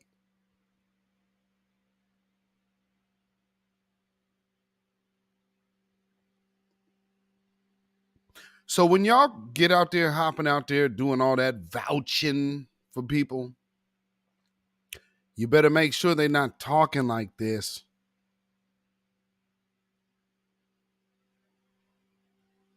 Because then people going to look at you some kind of way. And Flournoy says, who are they to speak on our rights? Exactly. So here's this other interesting video. I mean, make no mistake, there, and I'll tell y'all, there ain't no coincidences. This stuff is happening for a reason, and they're pushing a certain narrative. So once more, here's another. The relationship of phenotype and the relationship of people who may fit the phenotype requirement, but may have a history of their ancestors immigrating to the mainland of the United States from some part of the Caribbean or South America when Jim Crow was in full effect. And the question is, A, do they meet the requirement based on phenotype? And B, do they meet the requirement based on the hell they caught? Okay, and there's principle. There's principle. I think there's a logic as to why or why not. There should be some logic as to why or why not they are people who meet the phenotype requirement, but whose ancestors endured, and they endured a special kind of hell based on their phenotype and when they got here. Now, I think it's too early to tell for those who immigrated in the last 20 years, 30 years, especially those from Africa. That's a different point. That's a different part. But there's been a long history of immigration back and forth between the. Understand the conversation that she's in. It has nothing to do with reparations. So it's kind of interesting that she's talking about blackness as in regard to tying it into reparations. Are y'all paying attention? That's exactly why I started with the judge, so we could go down the line to the more unlearned individual con artists trying to pass this off as it's not all connected. But, when you hear it coming from a Supreme Court justice, and you're trying to start now throwing monkey wrenches from the Supreme Court justice in the reparations conversation, then I think when it comes from a position like that, everything should be looked at with a double skeptical eye. You'd be a fool not to at this point. Let's continue listening. Islands. And so that's what this program is going to be about. Some might say, well, yeah, they caught hell, but they should seek their own. Since they didn't suffer chattel slavery, they should be not falling under the ADOS or AIOS, American Inheritors of Slavery, agenda. Let them do their own as immigrants of the Caribbean. I have a hard time with that, as a matter of strategy, them doing that, especially when we're going to accept the help that they gave us. So we're going to accept all the hard work that they did, that Shirley Chisholm did on our behalf. And you might want to make a similar argument with these white folks, but it's not the same thing because they did not, or these hybrids, they did not experience the preferential treatment that these other non. Shirley Chisholm is one of the people responsible for being a figurehead of what we know as the Congressional Black Caucus today that has still not done anything for black people. But I want you just to pay attention. I keep telling y'all this ain't happening by accident. That's why there's people out there feeling some kind of way, but they have not hopped on the stage.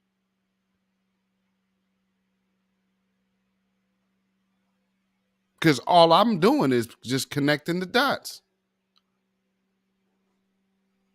You know what I'm saying? I mean, it is what it is. I'm just connecting the dots, family.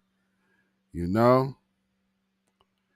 And I hope that, you know, people don't have to take issue with that. Let me see something. Okay. Black folks did. These are phenotypically black people who suffered the same hell as those of us who descend from chattel, people who were enslaved during the chattel slavery period. Phenotype matters. It's the whole game. Phenotype matters.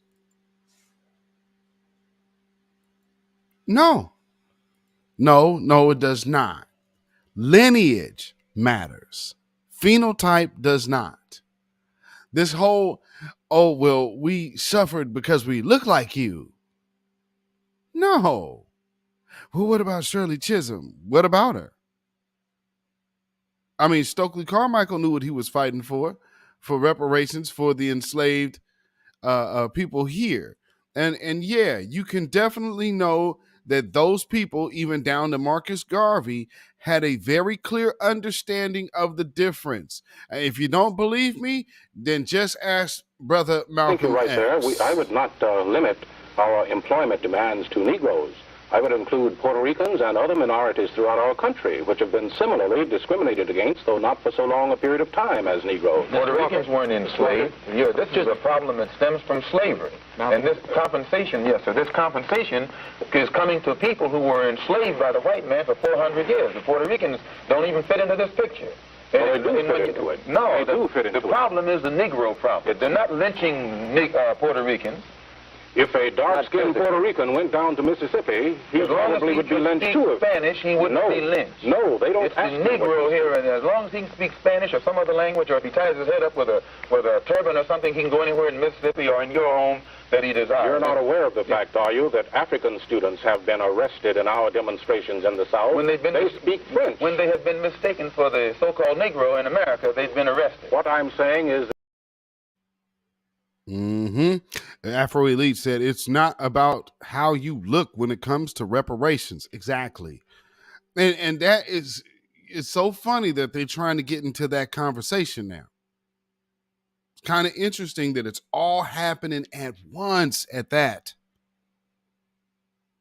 I mean, you could literally say all of this has started happening within the last 2 weeks, right?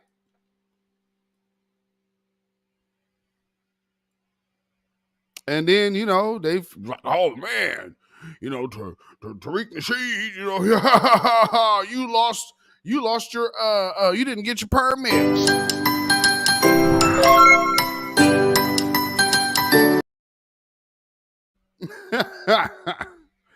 You didn't get your permits. Those people, you don't even like the color of your own skin. But see, now all of a sudden we're talking about race-based stuff. Yeah, that's just kind of interesting to me.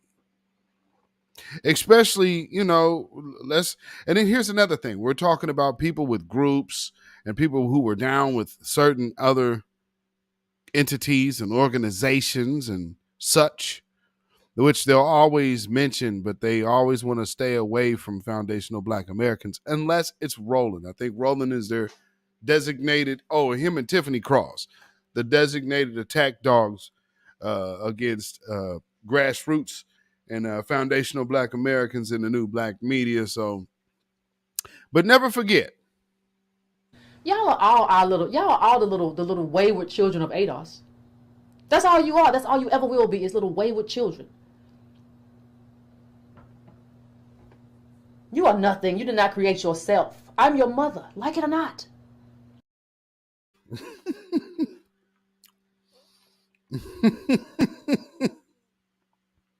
But she went to this.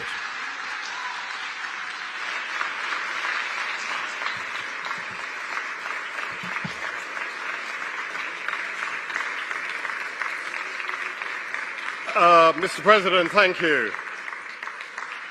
At the end of such a momentous event, the word thank you seems kind of inadequate. But for all the millions whose lives will be saved, for the communities where life will be transformed. Thank you. So thank you, President Biden, for your outstanding...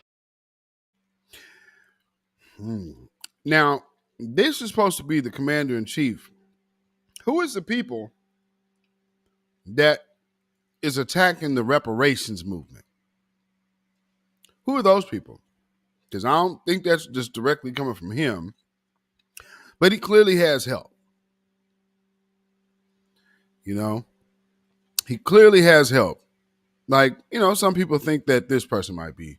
How do we find ways to promote local businesses? Not specifically even just black-owned businesses, but how do we find ways to support local-owned businesses so that when you drive across the city line of the city of South Fulton, there's not a great divide between the types of businesses in that area versus the types of businesses in this area? Part of the core of what you're asking is, how do we create one Georgia? How do we make certain that opportunity is expansive, not exclusive? We've been gaslighted in Georgia into believing we don't have the resources to do right. That's not true. We have the resources. The governor's office is where the power rests. And if that power does not flow south of I-20, opportunity will not follow. And I am running for governor to make sure we open the floodgates of opportunity to South Fulton.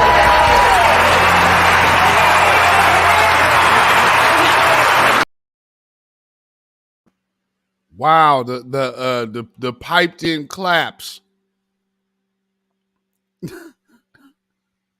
The piped in claps, though.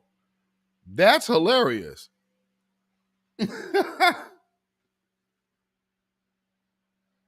Yeah, Judah Queen says she's running for the Hispanics. She's definitely not running for black folks. That's for certain. As much as she can sit up there and act like she is, we know she ain't. She didn't answer oh, no, Afro Elite, you already know. See,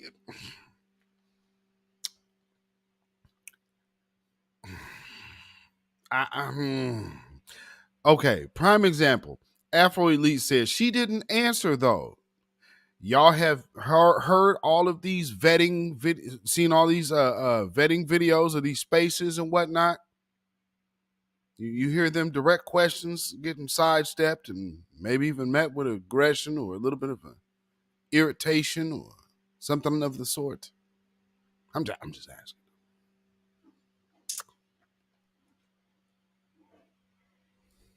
But not to be outdone. Not to be outdone, family. Check this out. And you know, I like Pastor Troy. I definitely like Pastor Troy. You see our interview with Cam Newton? Yes. That's actually, matter of fact, where's that? Where's that other one at? I got that in here somewhere. Yeah. I don't know where it went, though. Where'd it go? I've had it in here. Ah, there it is. This one. I'm not always going to only talk about what we can do for black people. So I'm not going to sit here and say I'm going to do something that's only going to benefit black people. No. So yeah. I've seen the interview with her and Cam Newton. That's what that's from.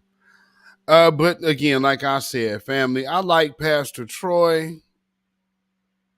I guess everybody got to get that check. And DNC, the DNC is handing out checks this year. So I ain't mad at you. Go get your money, Blair. Ain't no more playing GA. November 8th is the day. Ain't no more playing GA. November 8th is the day. Ain't no more playing GA. Ain't no more playing GA. Ain't no more playing GA. We ready. One. We ready. Georgia. We ready. One. We ready. Georgia. We ready. Stacy. We ready. Abram. We ready. Stacy. We ready. Abram. What's up, all my Georgia voters? Yeah. Yo, boy, Pastor Troy got something for you. If we all vote, no one can save Kemp. That's why my vote's for Stacey Abrams. Her priorities is Georgia safety. For women rights, you was right and vote for Stacey. Yeah, open carry lost short of 50 million, but Kemp doesn't care how a small business feels. So early in October, we make history. November 8th's a day we'll all remember. Stacey Abrams.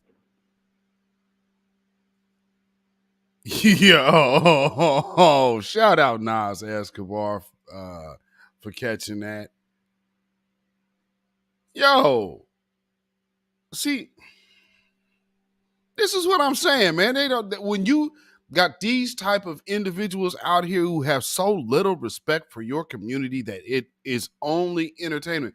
We are literally talking about policies in these serious conversations about I mean, because you got, there's people out there that are perpetrating serious conversations and can only repeat the word reparations. I'm a reparationist. Okay, well, what are you doing? Well, I'm out here stomping. Okay, I got that. Now, what are you stomping? Well, we walk in the city hall. I got that. Now, as far as being able to explain to me your I guess however you're going to deliver your message to the politicians, we want lineage-based reparations. Well, they already know that. So at this point, some of these folks be like, I just don't understand it. I'm going to go shout at City Hall on a Saturday and then be mad at you that you didn't cover it. I don't know about city offices and where you guys are from, but typically City Hall tend to be closed on the weekends. I don't know, but I'm just saying. See, having a rally just like the conservative people had their rally today in Washington. Kind of interesting that they probably didn't have any trouble getting their permits. And their rally was super weak. If you see my Twitter, I actually retweeted it, and I actually added Tariq Nasheed in it, and then somebody else hopped in there. Man, I don't see how you. Oh yeah. He doesn't change his name. Lineage is the leader. That Logic dude. Boy, there's a whole lot of people. See, understand. When you have PACs or the second wave, just think of how many you've seen in the first. You got all these different names, and we stopping, we this, we outside, blah, blah. Now you have this other one. We done did the work, and blah, blah, blah. And my history, this, and blah, blah, blah. And I can read this off and blah. Notice the connections. And you have B team. Well, you have the D League. Then you have the D and a half league, and then you have the C league of the very small group of people who actually made sense around that crew. And then now you have the B group coming in and saying, hey, they just kind of gave us this spot. Get back, get down with us, and just rock with what we doing and rock with our program. I mean, yeah, we don't really have no long-standing relationship at all.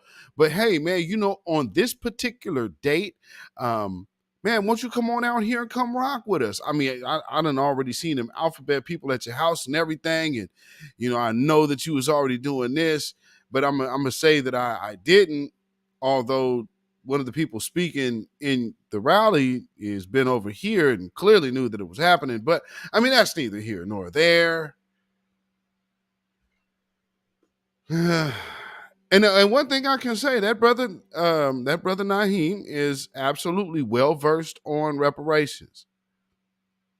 Now, I can never take that away from that brother. That brother is very solid in his understanding and his knowledge and wisdom in as long as it goes with reparations. And that's not my issue with that brother at all. That mine is more of the company that you keep. And I understand if it was like, I don't know. You just got to be careful, because to say I'm going to link somebody up with you when I know that this other person over here is a person that you used to be close to, who always hates on Tariq. So I don't know how that looks when you're saying, oh, you know what? I'll tell you exactly how that looks. And so to say, hey, why don't you get down on this event? Guess who's waiting in the wings? Y'all are all the little wayward children of ADOS. That's all you are. That's all you ever will be, is little wayward children. You are nothing. You did not create yourself. I'm your mother, like it or not. And to be able to catch that, something's wrong with me.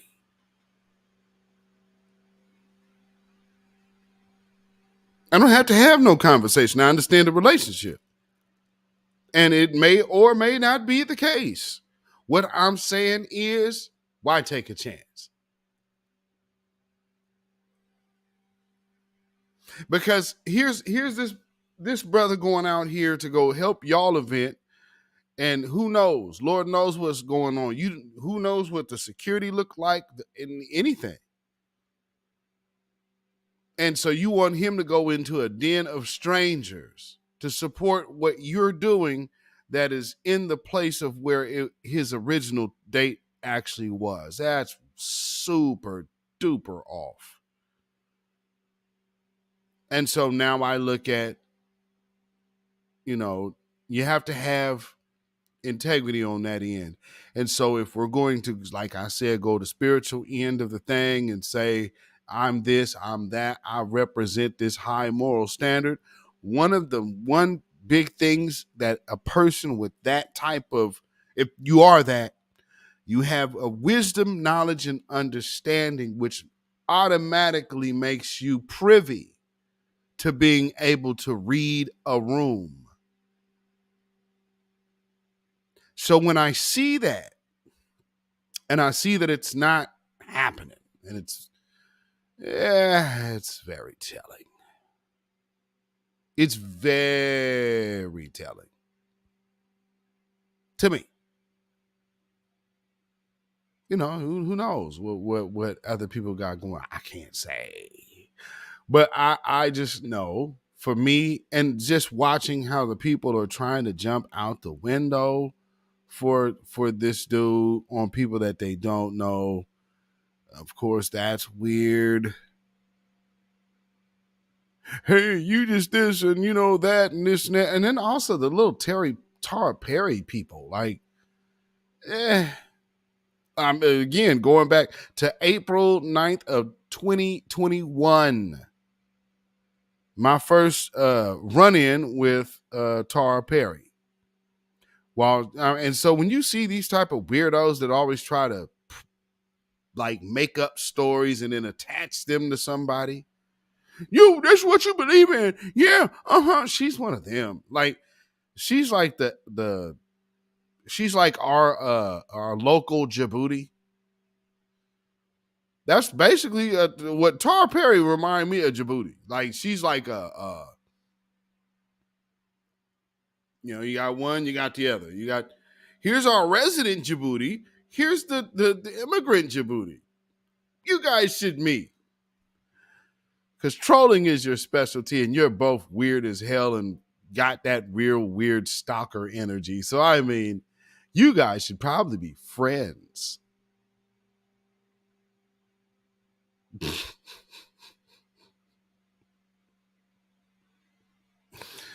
Ooh-wee. Lord. Completely uses weird on purpose, be real. Yeah, weird on purpose. That's a fact. Still My Beats says, damn, she just have the same Djibouti vibes. Yeah, she got the same Djibouti vibes. Is Djibouti from Cali? I'm not sure. I'm not sure if she's from Cali. Yo, yeah, that's the whole other thing. Thank you for reminding me, in Flournoy. I mean, man, Yeah, Tara's from Cali. Yeah, Southern Cal.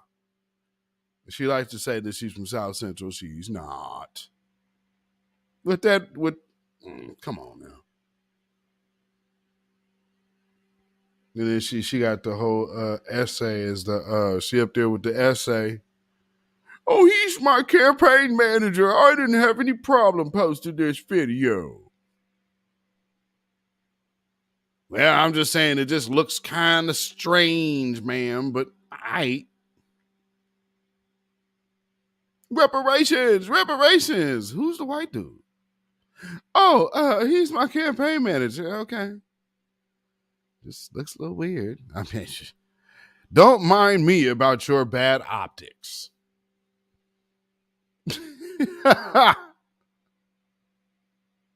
Lord.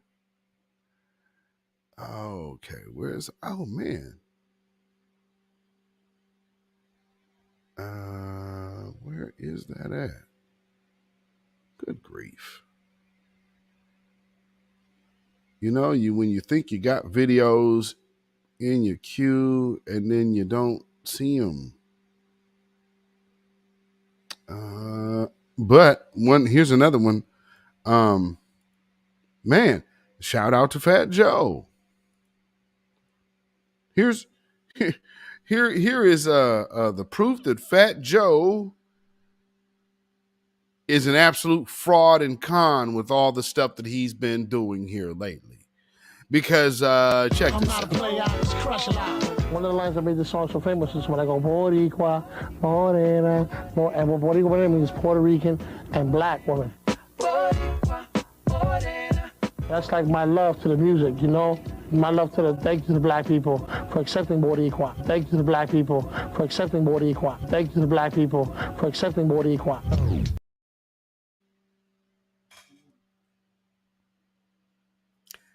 You don't have to get accepted in something that you say you are part of creating.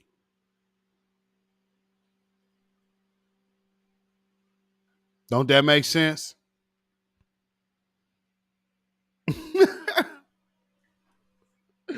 Ooh, boys, folks be coming out with the game. And again, let me revisit. Just for those of y'all who were not here at the beginning, because I just want to hit that important part. Notice the reason why you're hearing all of this. All of a sudden, the conversation is changing.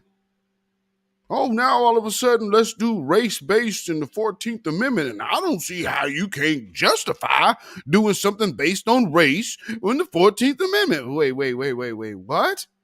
This is the whole excuse that we've been given all of this time for why we can't get reparations. Because it's unconstitutional. Wasn't it?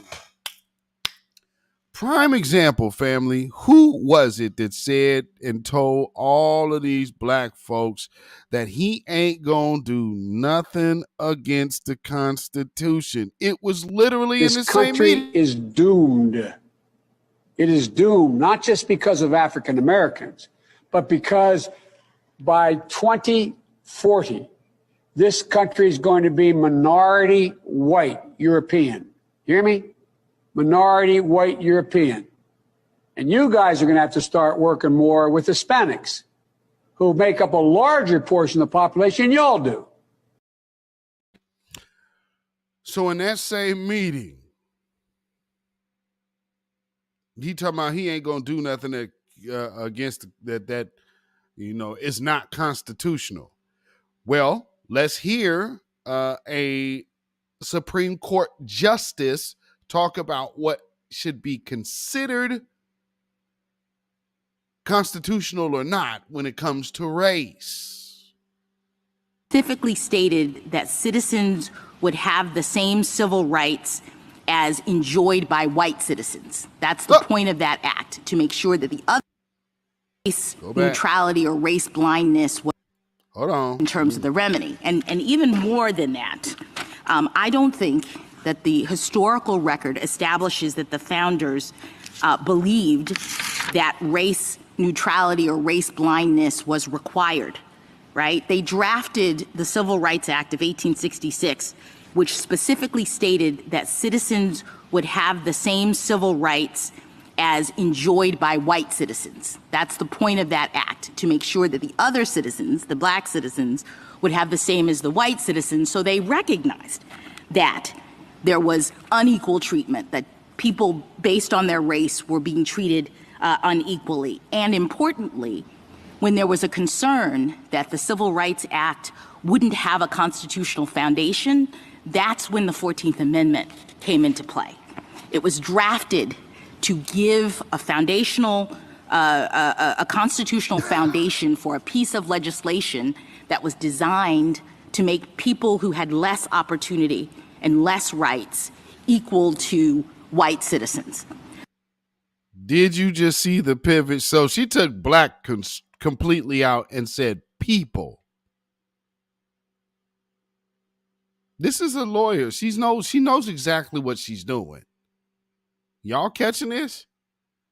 They finna have reparations for LGBTQ and all this. Like, see now, man, you got to go ahead, see, because they didn't experience the type of same thing. You'll have some old buck broken old Negro coming around you talking about, you know what you need to do. Now you just got to have some compassion. Now, see, now they go through things too. Now, and there's black folks that get along with everybody out of here. Now, you know, there's goods peoples.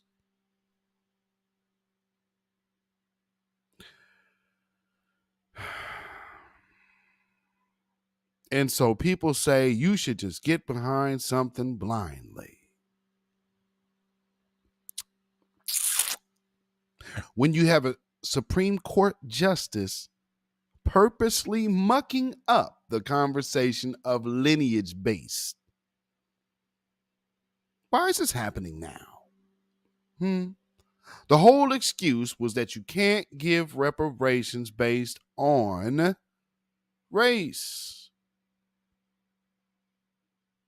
But now, here's the judge saying, Actually, because now we can figure out how to just do it for people. People. She went from freedmen, race, black, people. Make no mistake of how this is happening.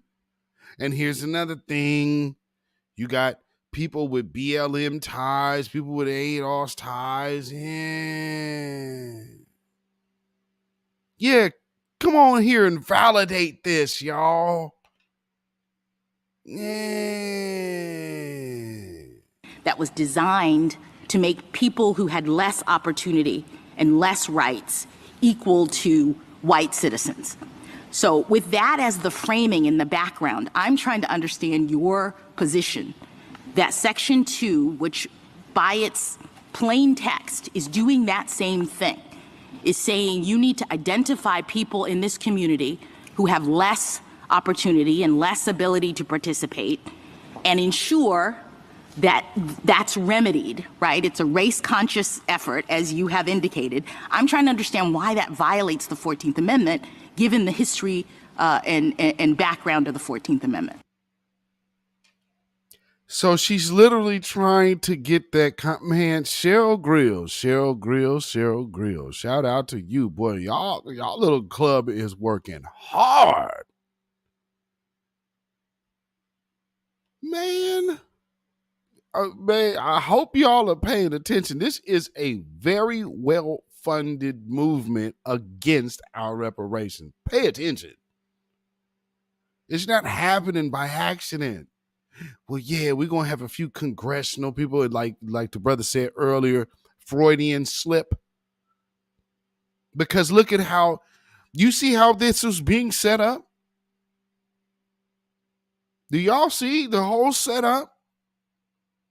It's like literally all staggered, different bloop, bloop, bloop, bloop, putting all the pieces together. All they need is for Tariq Nasheed to go up there and go validate that. All the rest of us on the grassroots to validate that. And that's where the problem began.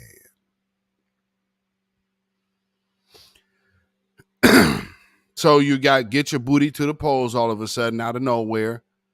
No voting, no voting. And we say no tangibles, no vote. They're saying no reparations, no vote.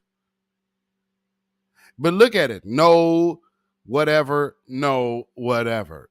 So the slogans are being reused and reworked. All of a sudden we're talking about Jim Crow. Like Lord Jamar talking about Jim Crow. Yeah, we experienced all that, man. I mean, shouldn't we get broke off a little something?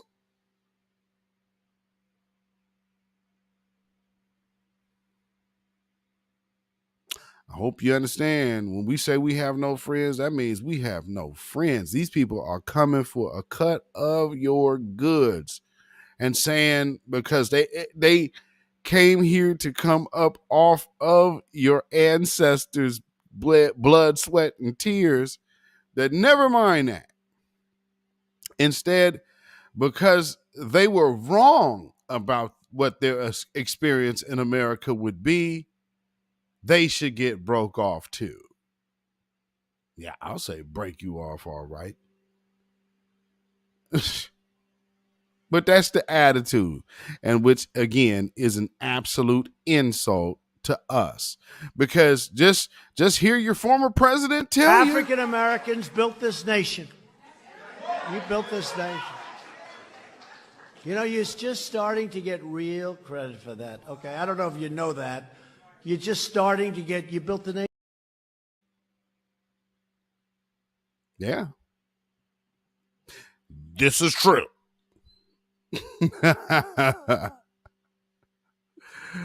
Oh, man, oh, man, oh, man.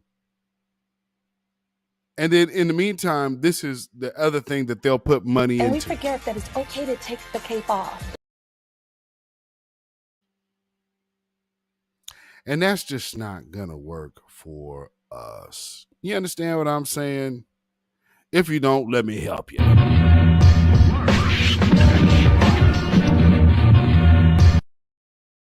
Shout out Jim Kelly. And again, never forget, this is your vice president who, you know, is not really looking very presidential in these moments. Remember Venn diagrams, those 3 circles? Right. And then let's just see where they overlap. You will not be surprised because I have constructed a Venn diagram on this. Remember those 3 circles, how they overlap? I love Venn diagrams. So I just do. Whenever you're dealing with conflict, pull out a Venn diagram, right? And so, you know, the 3 circles.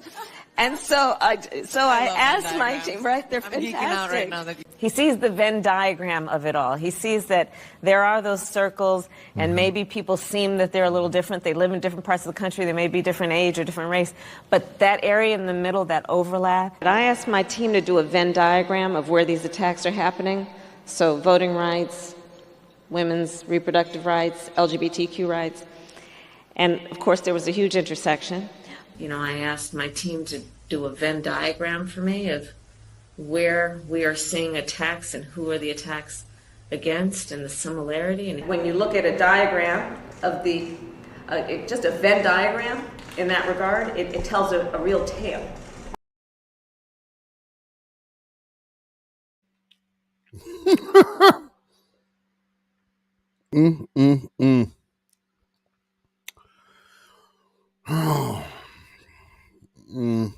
Oh, Afro Elise says she loves that word. I mean, really loves that word.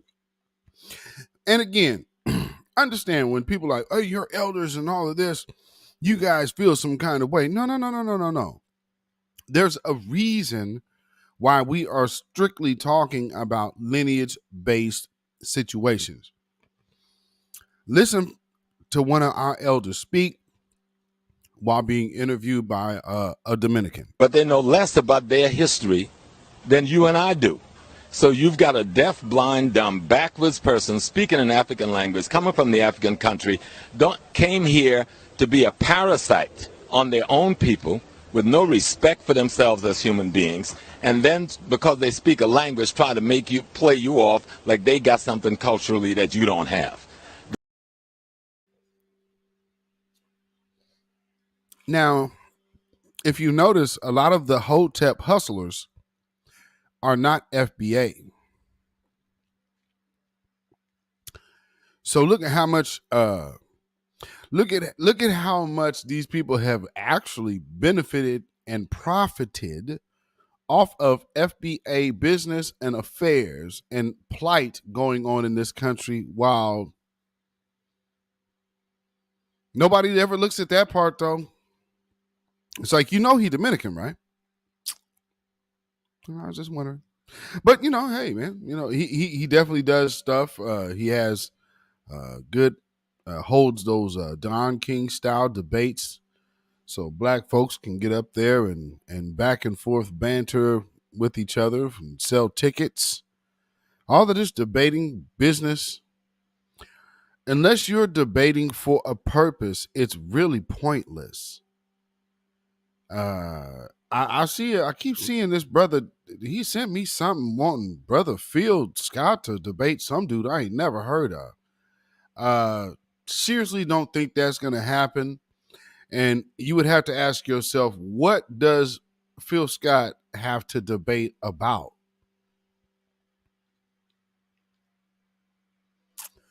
And again, when you start doing that, I would say, considering how Brother Phil Scott got about 1 million subscribers on his channel, I don't think he would necessarily say you need to have at least 1 million. But as a onlooker, I wouldn't tell him. I mean, if my advice to that brother would be, you don't need to step off the porch for anything. They got at least 100,000 subscribers. Because that person, okay, they're in a position of influence. But outside of that, like some general nobody, no, everything you're doing is promoting them. It's not helping you one bit.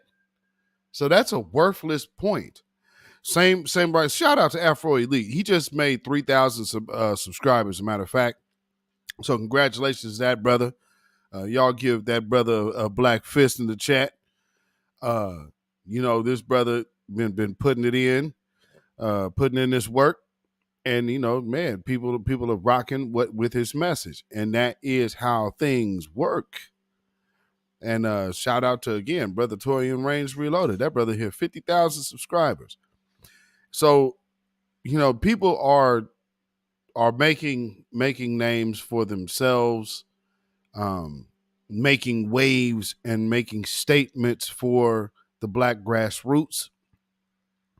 And standing firm for the rights, justice, and reparations for foundational black Americans, aka freedmen. And now it's so funny, now that we have been calling ourselves foundational black Americans, Ketanji is literally given validity to that title. You notice that? Oh, race. How you say? Because it's about race. No. And look how Sarnetta was like, man, I'm literally doing everything that you said. I know. And then you have to Elevation Outlaw. Shout out to that brother too, because he also brought up a great point of some of these groups that you can only say. And I've told y'all, in everything, there are always people that have been known to have maybe been paid off. And I will say, as far as the Israelite movements go, there has always been words that certain individuals from certain camps have been paid off to taint the message. Subsequently, some of those people are popping up, but hey, man, that's neither here nor there. But it begs to say, well, wow, interesting timing. But what do I know?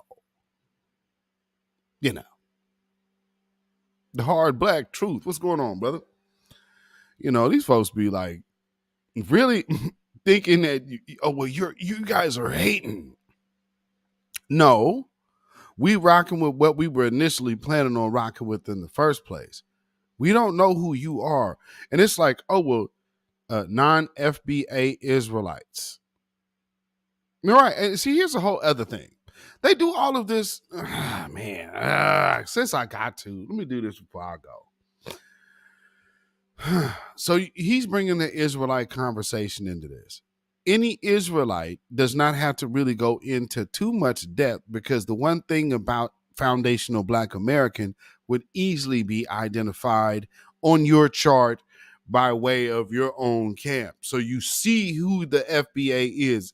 That is the Negro. It's literally marked on your thing. So you know who all of these other people are. So when you're saying this particular tribe on this needs to handle its particular tribe's business, that should be easy to explain.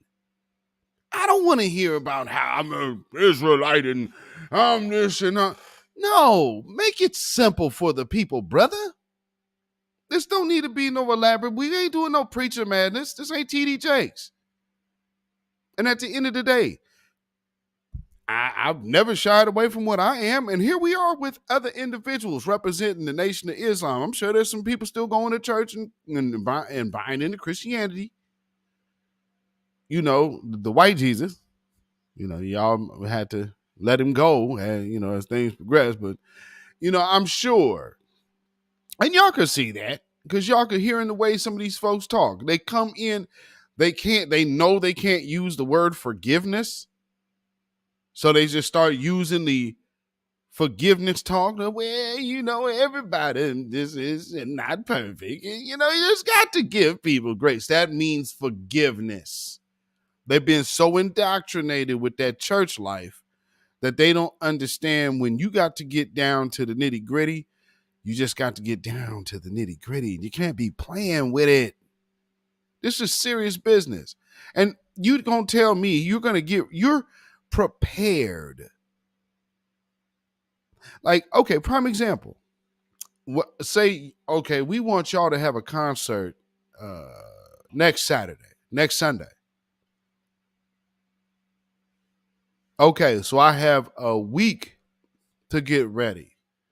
I have to get everybody. So that's just hoping that everybody has schedules to even rehearse, right? Because it's that last minute. I don't know nobody that would even be taking that gig as a musician. So to say, I'm going to go and talk for reparations and this is last minute? Who's doing that? What intelligent individual worth their salt is doing that? Well, you guys, you know, you must not really want your reparations.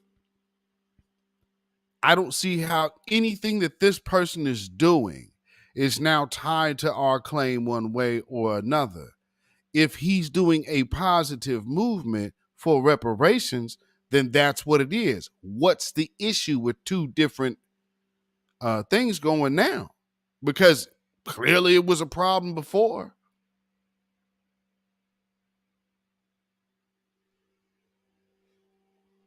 But now, you know, well, you know, man, y'all just trying to sabotage reparations. That is the most worthless, bottomless, meaningless argument of the day. I mean, come on, man. Come on. Influenoid said, Israelites ain't getting no love from my observations. Constantly they face getting kicked out of the Mona. Oh. You know, and there's certain groups. I don't know who's who, you know, with certain individuals. I just know, like, some of these people, I remember from like 2013. These people are not new to me. I mean, shoot, what is that? Polite, that's somewhere around 2013. Yeah, 2013. So, I mean, yeah, and I've watched the whole career, the whole, and then crash and burn. And all the while, I just watch people fall into the shtick. Like, hey, what do you think about Brother Polite? I don't, But yeah, man, if you getting something from over there, hey, good for you. Well, man, he be saying a lot of good stuff. Like, I'm not finna just, anybody that know me, like, there's a lot of things that the person could say and I don't. So let's just keep it a buck. So if I ever do speak, you ain't got no right to complain about nothing, because I'm not throwing you under the bus because I'm just over here being a mean troll. Hell, I'm not even saying, okay, let's keep it 1,000. When you started your league, did I hit you or did you hit me?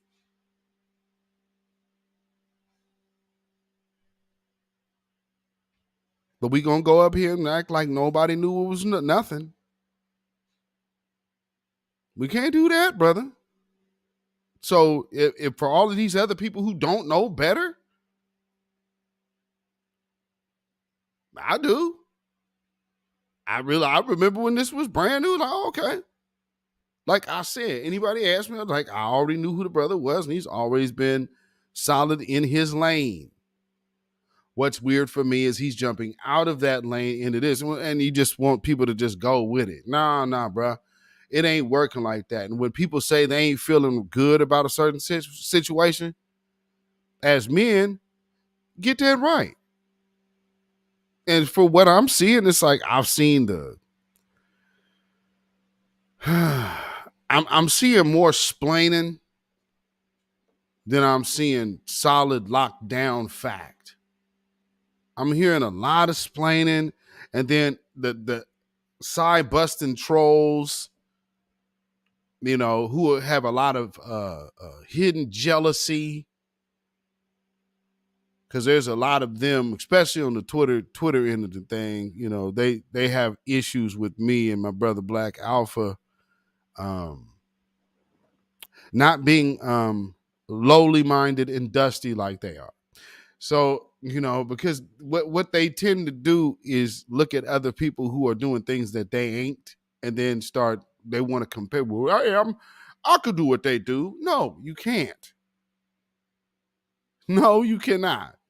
This is one of the biggest things about our community. You see this skin, you automatically think we can do the same thing. No, we don't at all. I'm an individual. Yes, we are of the same lineage. But give me the respect and the credit I'm due for the work that I have done. Just because we Black don't mean that you have done and put in the same work and that I have. So, I mean, it's that part is always so weird. Just like the other weird dude that hops in our space talking about some kind of code of conduct. Yo. Do you agree to these principles and the whole other people account to these principles of journalistic integrity that I have myself came up with without having anything about doing with journalism myself? But this is just the rightful thing that I feel you should be doing. And so I just wanted to bring my plan to you, brother. And because, you know, I think that, you know, you really have some integrity. Man, Miss me. No, save it. Save that for someone else who cares. Boy, oh boy. I'm a code of conduct for New Black Media. Man, if you don't get out of here, man, you know, we just want journalistic integrity. Here's the journalistic integrity. I gave it to you. And so nobody can say that they were unrightfully thrown under the bus. No, not quite the opposite. Here's the problem. They're not getting the result that they desired. But I mean, again, it's not like you fooling people. We see what's happening. And, well, let me not say you're trying to fool somebody. Let me put it this way. You're trying to force your way into a relationship that you haven't fostered. And it looks weird doing it now, Johnny come lately. And they say, well, man, my people on Instagram been rocking with me. Well, that's cool. Then they'll be the ones who shows up to your rally. But see, here's where you guys needed to go on alert, and I hope that this registers to you.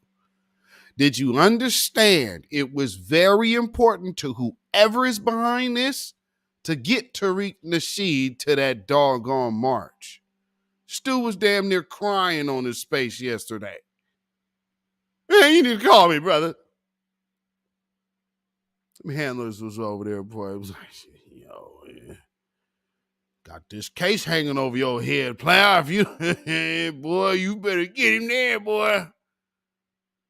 What you want him there so bad for? You got all these, yes, Tariq, he should be there. Yeah, Tariq. Man, please. They just say, I mean, and all, as a brother, I can tell Tariq Nasheed, stay your ass out of D.C. next week. And if you are there, you know, hey, well, no, I would say stay out of there next week. Next week ain't for you to be in town. I really say that. Just looking at how these weirdos is moving, I wouldn't even be in this city. Like that just looked like set up city to me. Gonna go get my paramilitary brothers over here, and we gonna go ahead and get this nigga. We gonna get this nigga. Man, yeah, you stay away from DC, brother. That's my for the next weekend thing. Because man, you fly over the city, they gonna be like, Tariq Nasheed, notorious race baiter, has a rally in Washington D.C. and then all of this happens, and oh man, somebody gets deleted and blah blah blah, and it's all Tariq Nasheed's fault. I said you could fly over the city, like he's in New York City. Well, his plane went over D.C. Cynthia knew it sounds like a set of man. I'm just saying. I don't think it's a good idea to even be in that damn city. I'm just saying.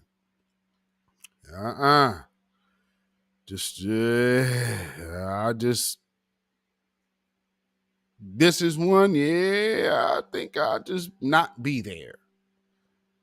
Because they too anxious to want you to be at this thing. And they want you to put your stamp on it. That part is real weird. So even if he's not there, it's like, well, you co-signed this and this. So you got people like the trollish Tara Perry's and the Puerto Rican militant, and the Illogic is the leader. People like that, of that ilk, because that's the new wave of infiltration. So they're replacing the last few guys. So, you know, they're a little smarter. You still have they have their little lapdog, the high voice. See, have you ever know Pinot Noir? He only can actually like talk for real when he, yeah, man, we FBI, man, we tried, man, we outside, man, we pulling up, man, we stepping, man, and you know, but when you get on there and start, so, Teslin, I have a question. So, are you talking about reparations? I mean, you Spanish, ain't you? So, aren't you Latina?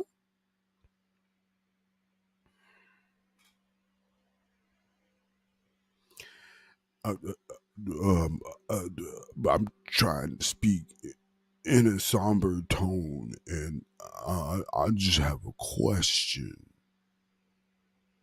How he go from that to, yeah, man, we FBA, man, we tried, man, yeah, we pulling up on you, man, yeah, it's all about reparation, we stomping out here, man, yeah.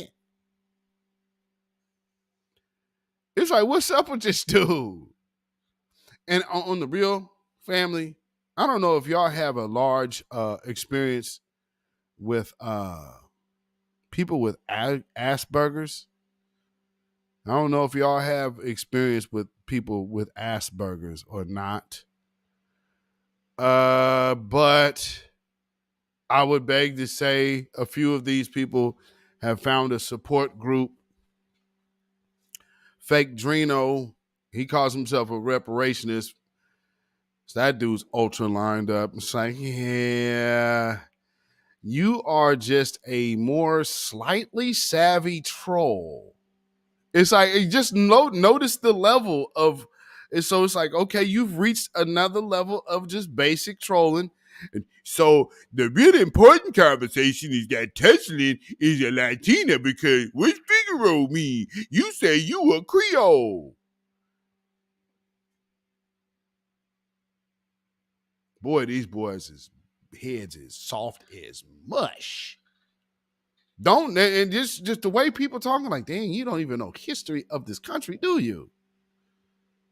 Here's another tasty tidbit of this part in conversation that has recently came out.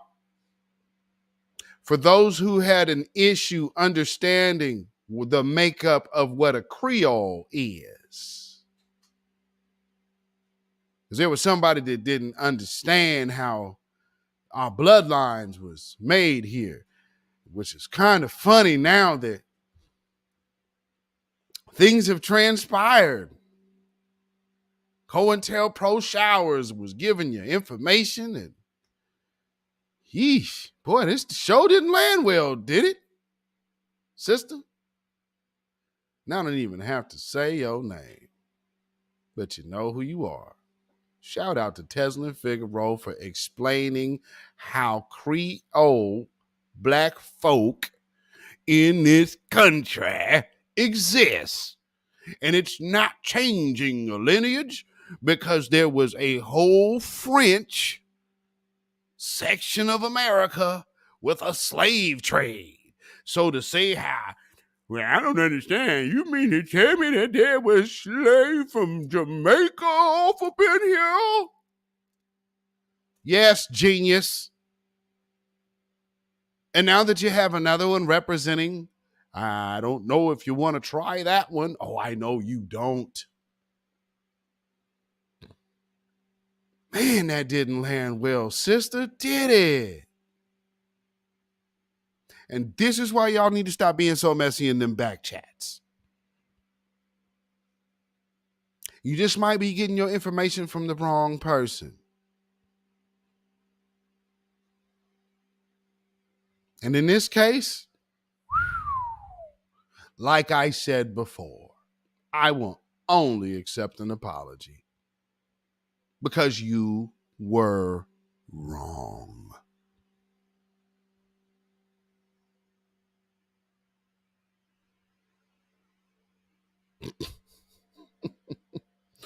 Once again, shout out to my Creole compadre over there, because there's very few of us out here. Shout out Tesla and Figaro.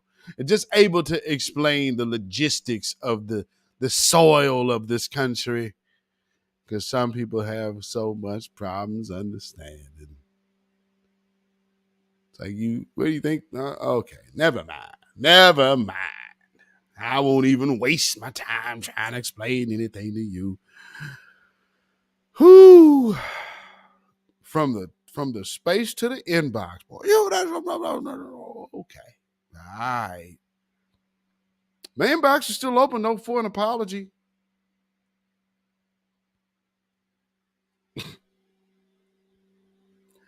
Because, I mean, I've left it alone. But I ain't forgot that part. That apology still need to occur. Because, yes, you were wrong. And it's okay.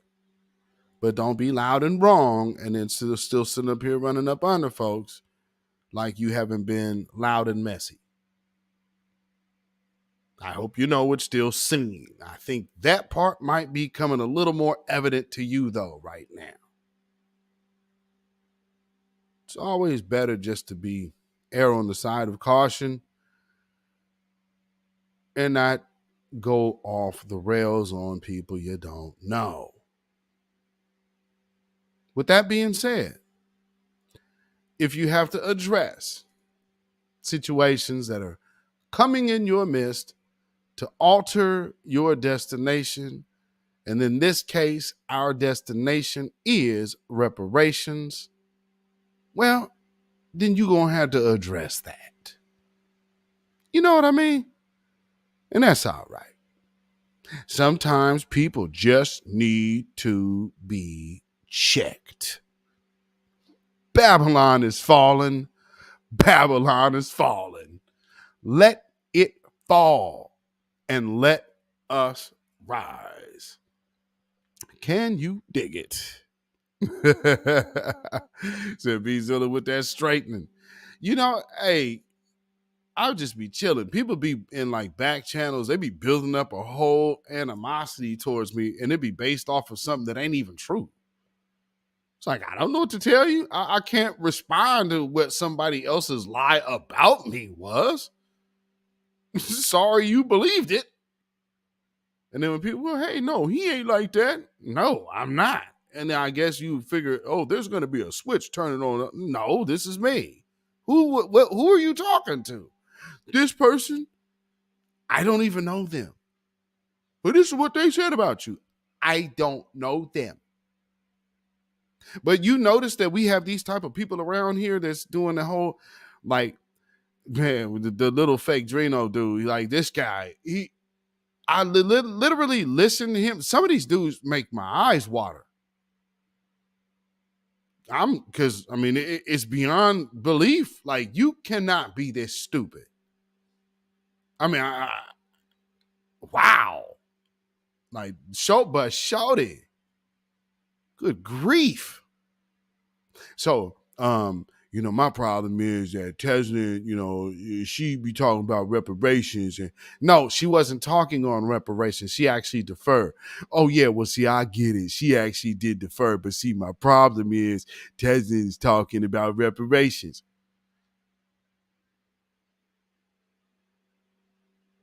These dudes make my eyes water, family. I'm like, I don't even know how y'all be sitting in their rooms. Like, y'all can listen to this? Man, for those of y'all who be sitting up there in them rooms, that ain't nothing but a version of Cynthia G, man. It's just the same energy, just reworked a different way. So, I mean, man, y'all probably sitting up there getting spells put on y'all or something. If y'all really falling like that type of thing sounds cool to you, yeah.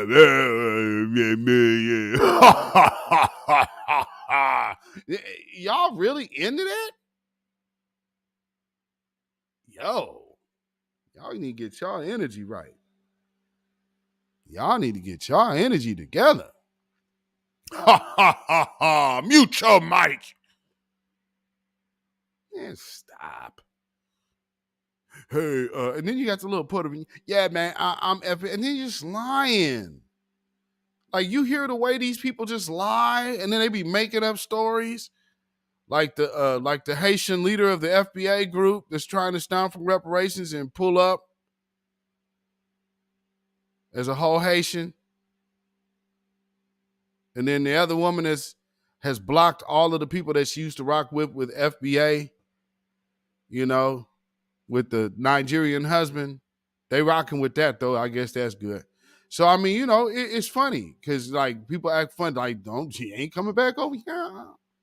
So, yeah, that fell apart. And all of you who's like, yeah, forget Beatzilla. I'm going to go talk about him behind his back. Let me go get in this and start dogging him. Y'all seen shit? It's all good. How'd that work out? So within 8 months, you exposed how you really weren't down with the movement over here because you have a whole different agenda. And once you got around some absolute time wasters, you said all of this intellect over here ain't worth my time.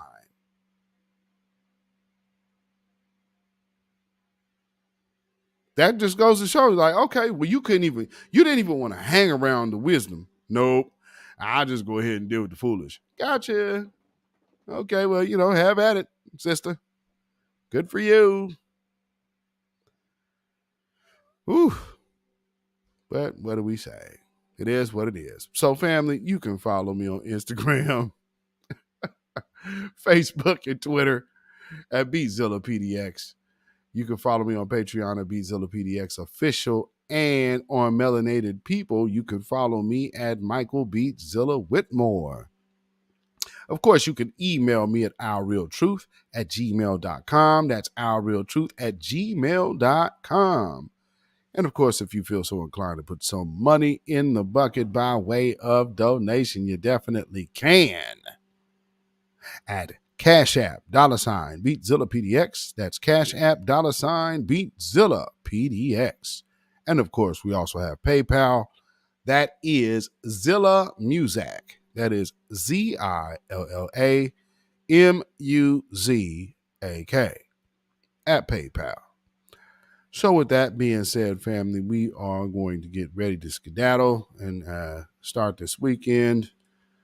Got some getting ready for next week. And remember, family, next week, no Friday show next week. No Friday show next week. Matter of fact, you could tune in to my brother Afro Elite and Sister ZZ and I think JL. They're doing a Othel Wallace tribute next week. So y'all can go check that out. I don't know. I might end up going live a little bit from where I'm from, where I'm at, where I'm going to be. I might, no guarantee, but so yeah, no regular show next Friday. Who knows? Oh, actually, yeah. So no regular show next Friday, but I might actually have part of a space ready for a clip to air next Friday. So hopefully I have that ready. So we'll see. So just, make sure that you stay tuned, hit your notification bell so you will always be notified when these videos air. You know what I'm saying? So yes, indeed, y'all get ready. We're going to have a lot more of these weird new people popping out of nowhere talking about, hey man, I'm stopping for reparations. I done did the work over here, man. I guess I'm just new to this. And I just woke up yesterday and I'm new. Okay, one of the best things to do when you're new is to be quiet and learn. There's no reason that you should be on any one stage speaking.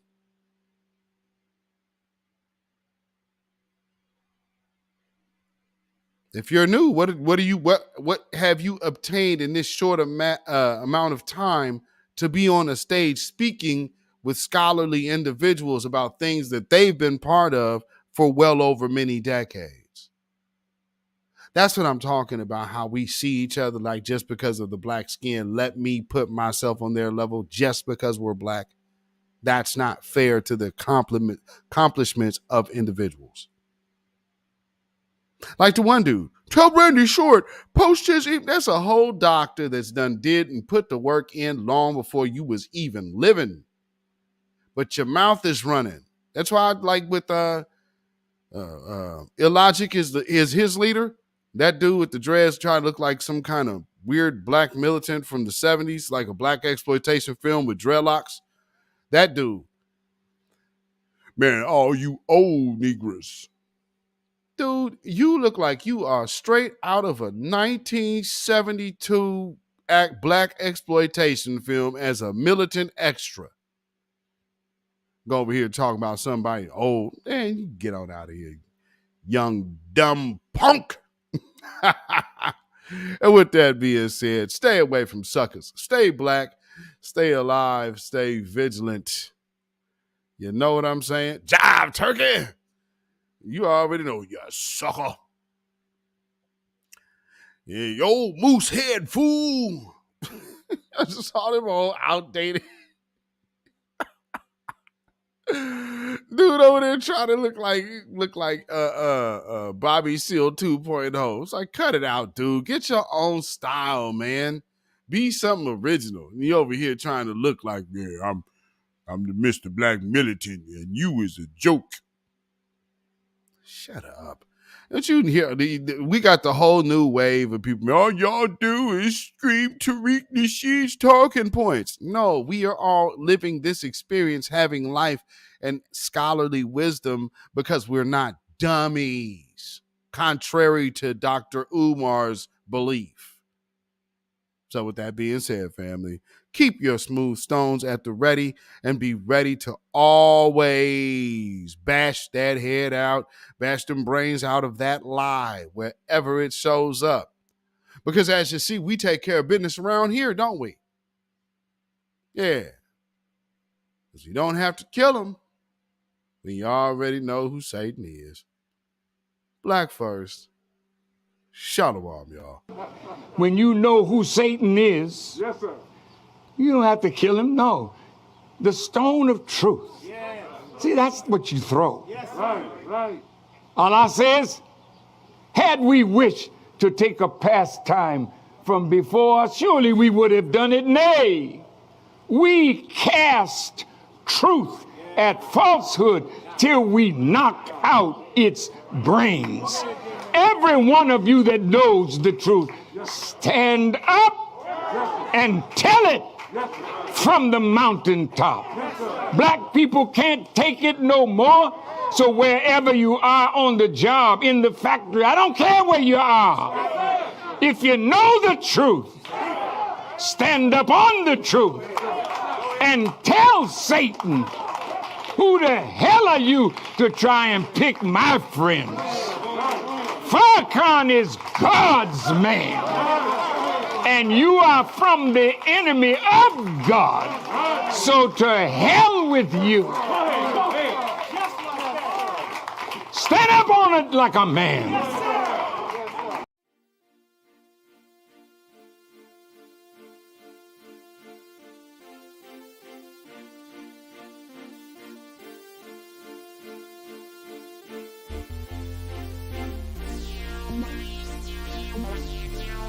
Minstrel.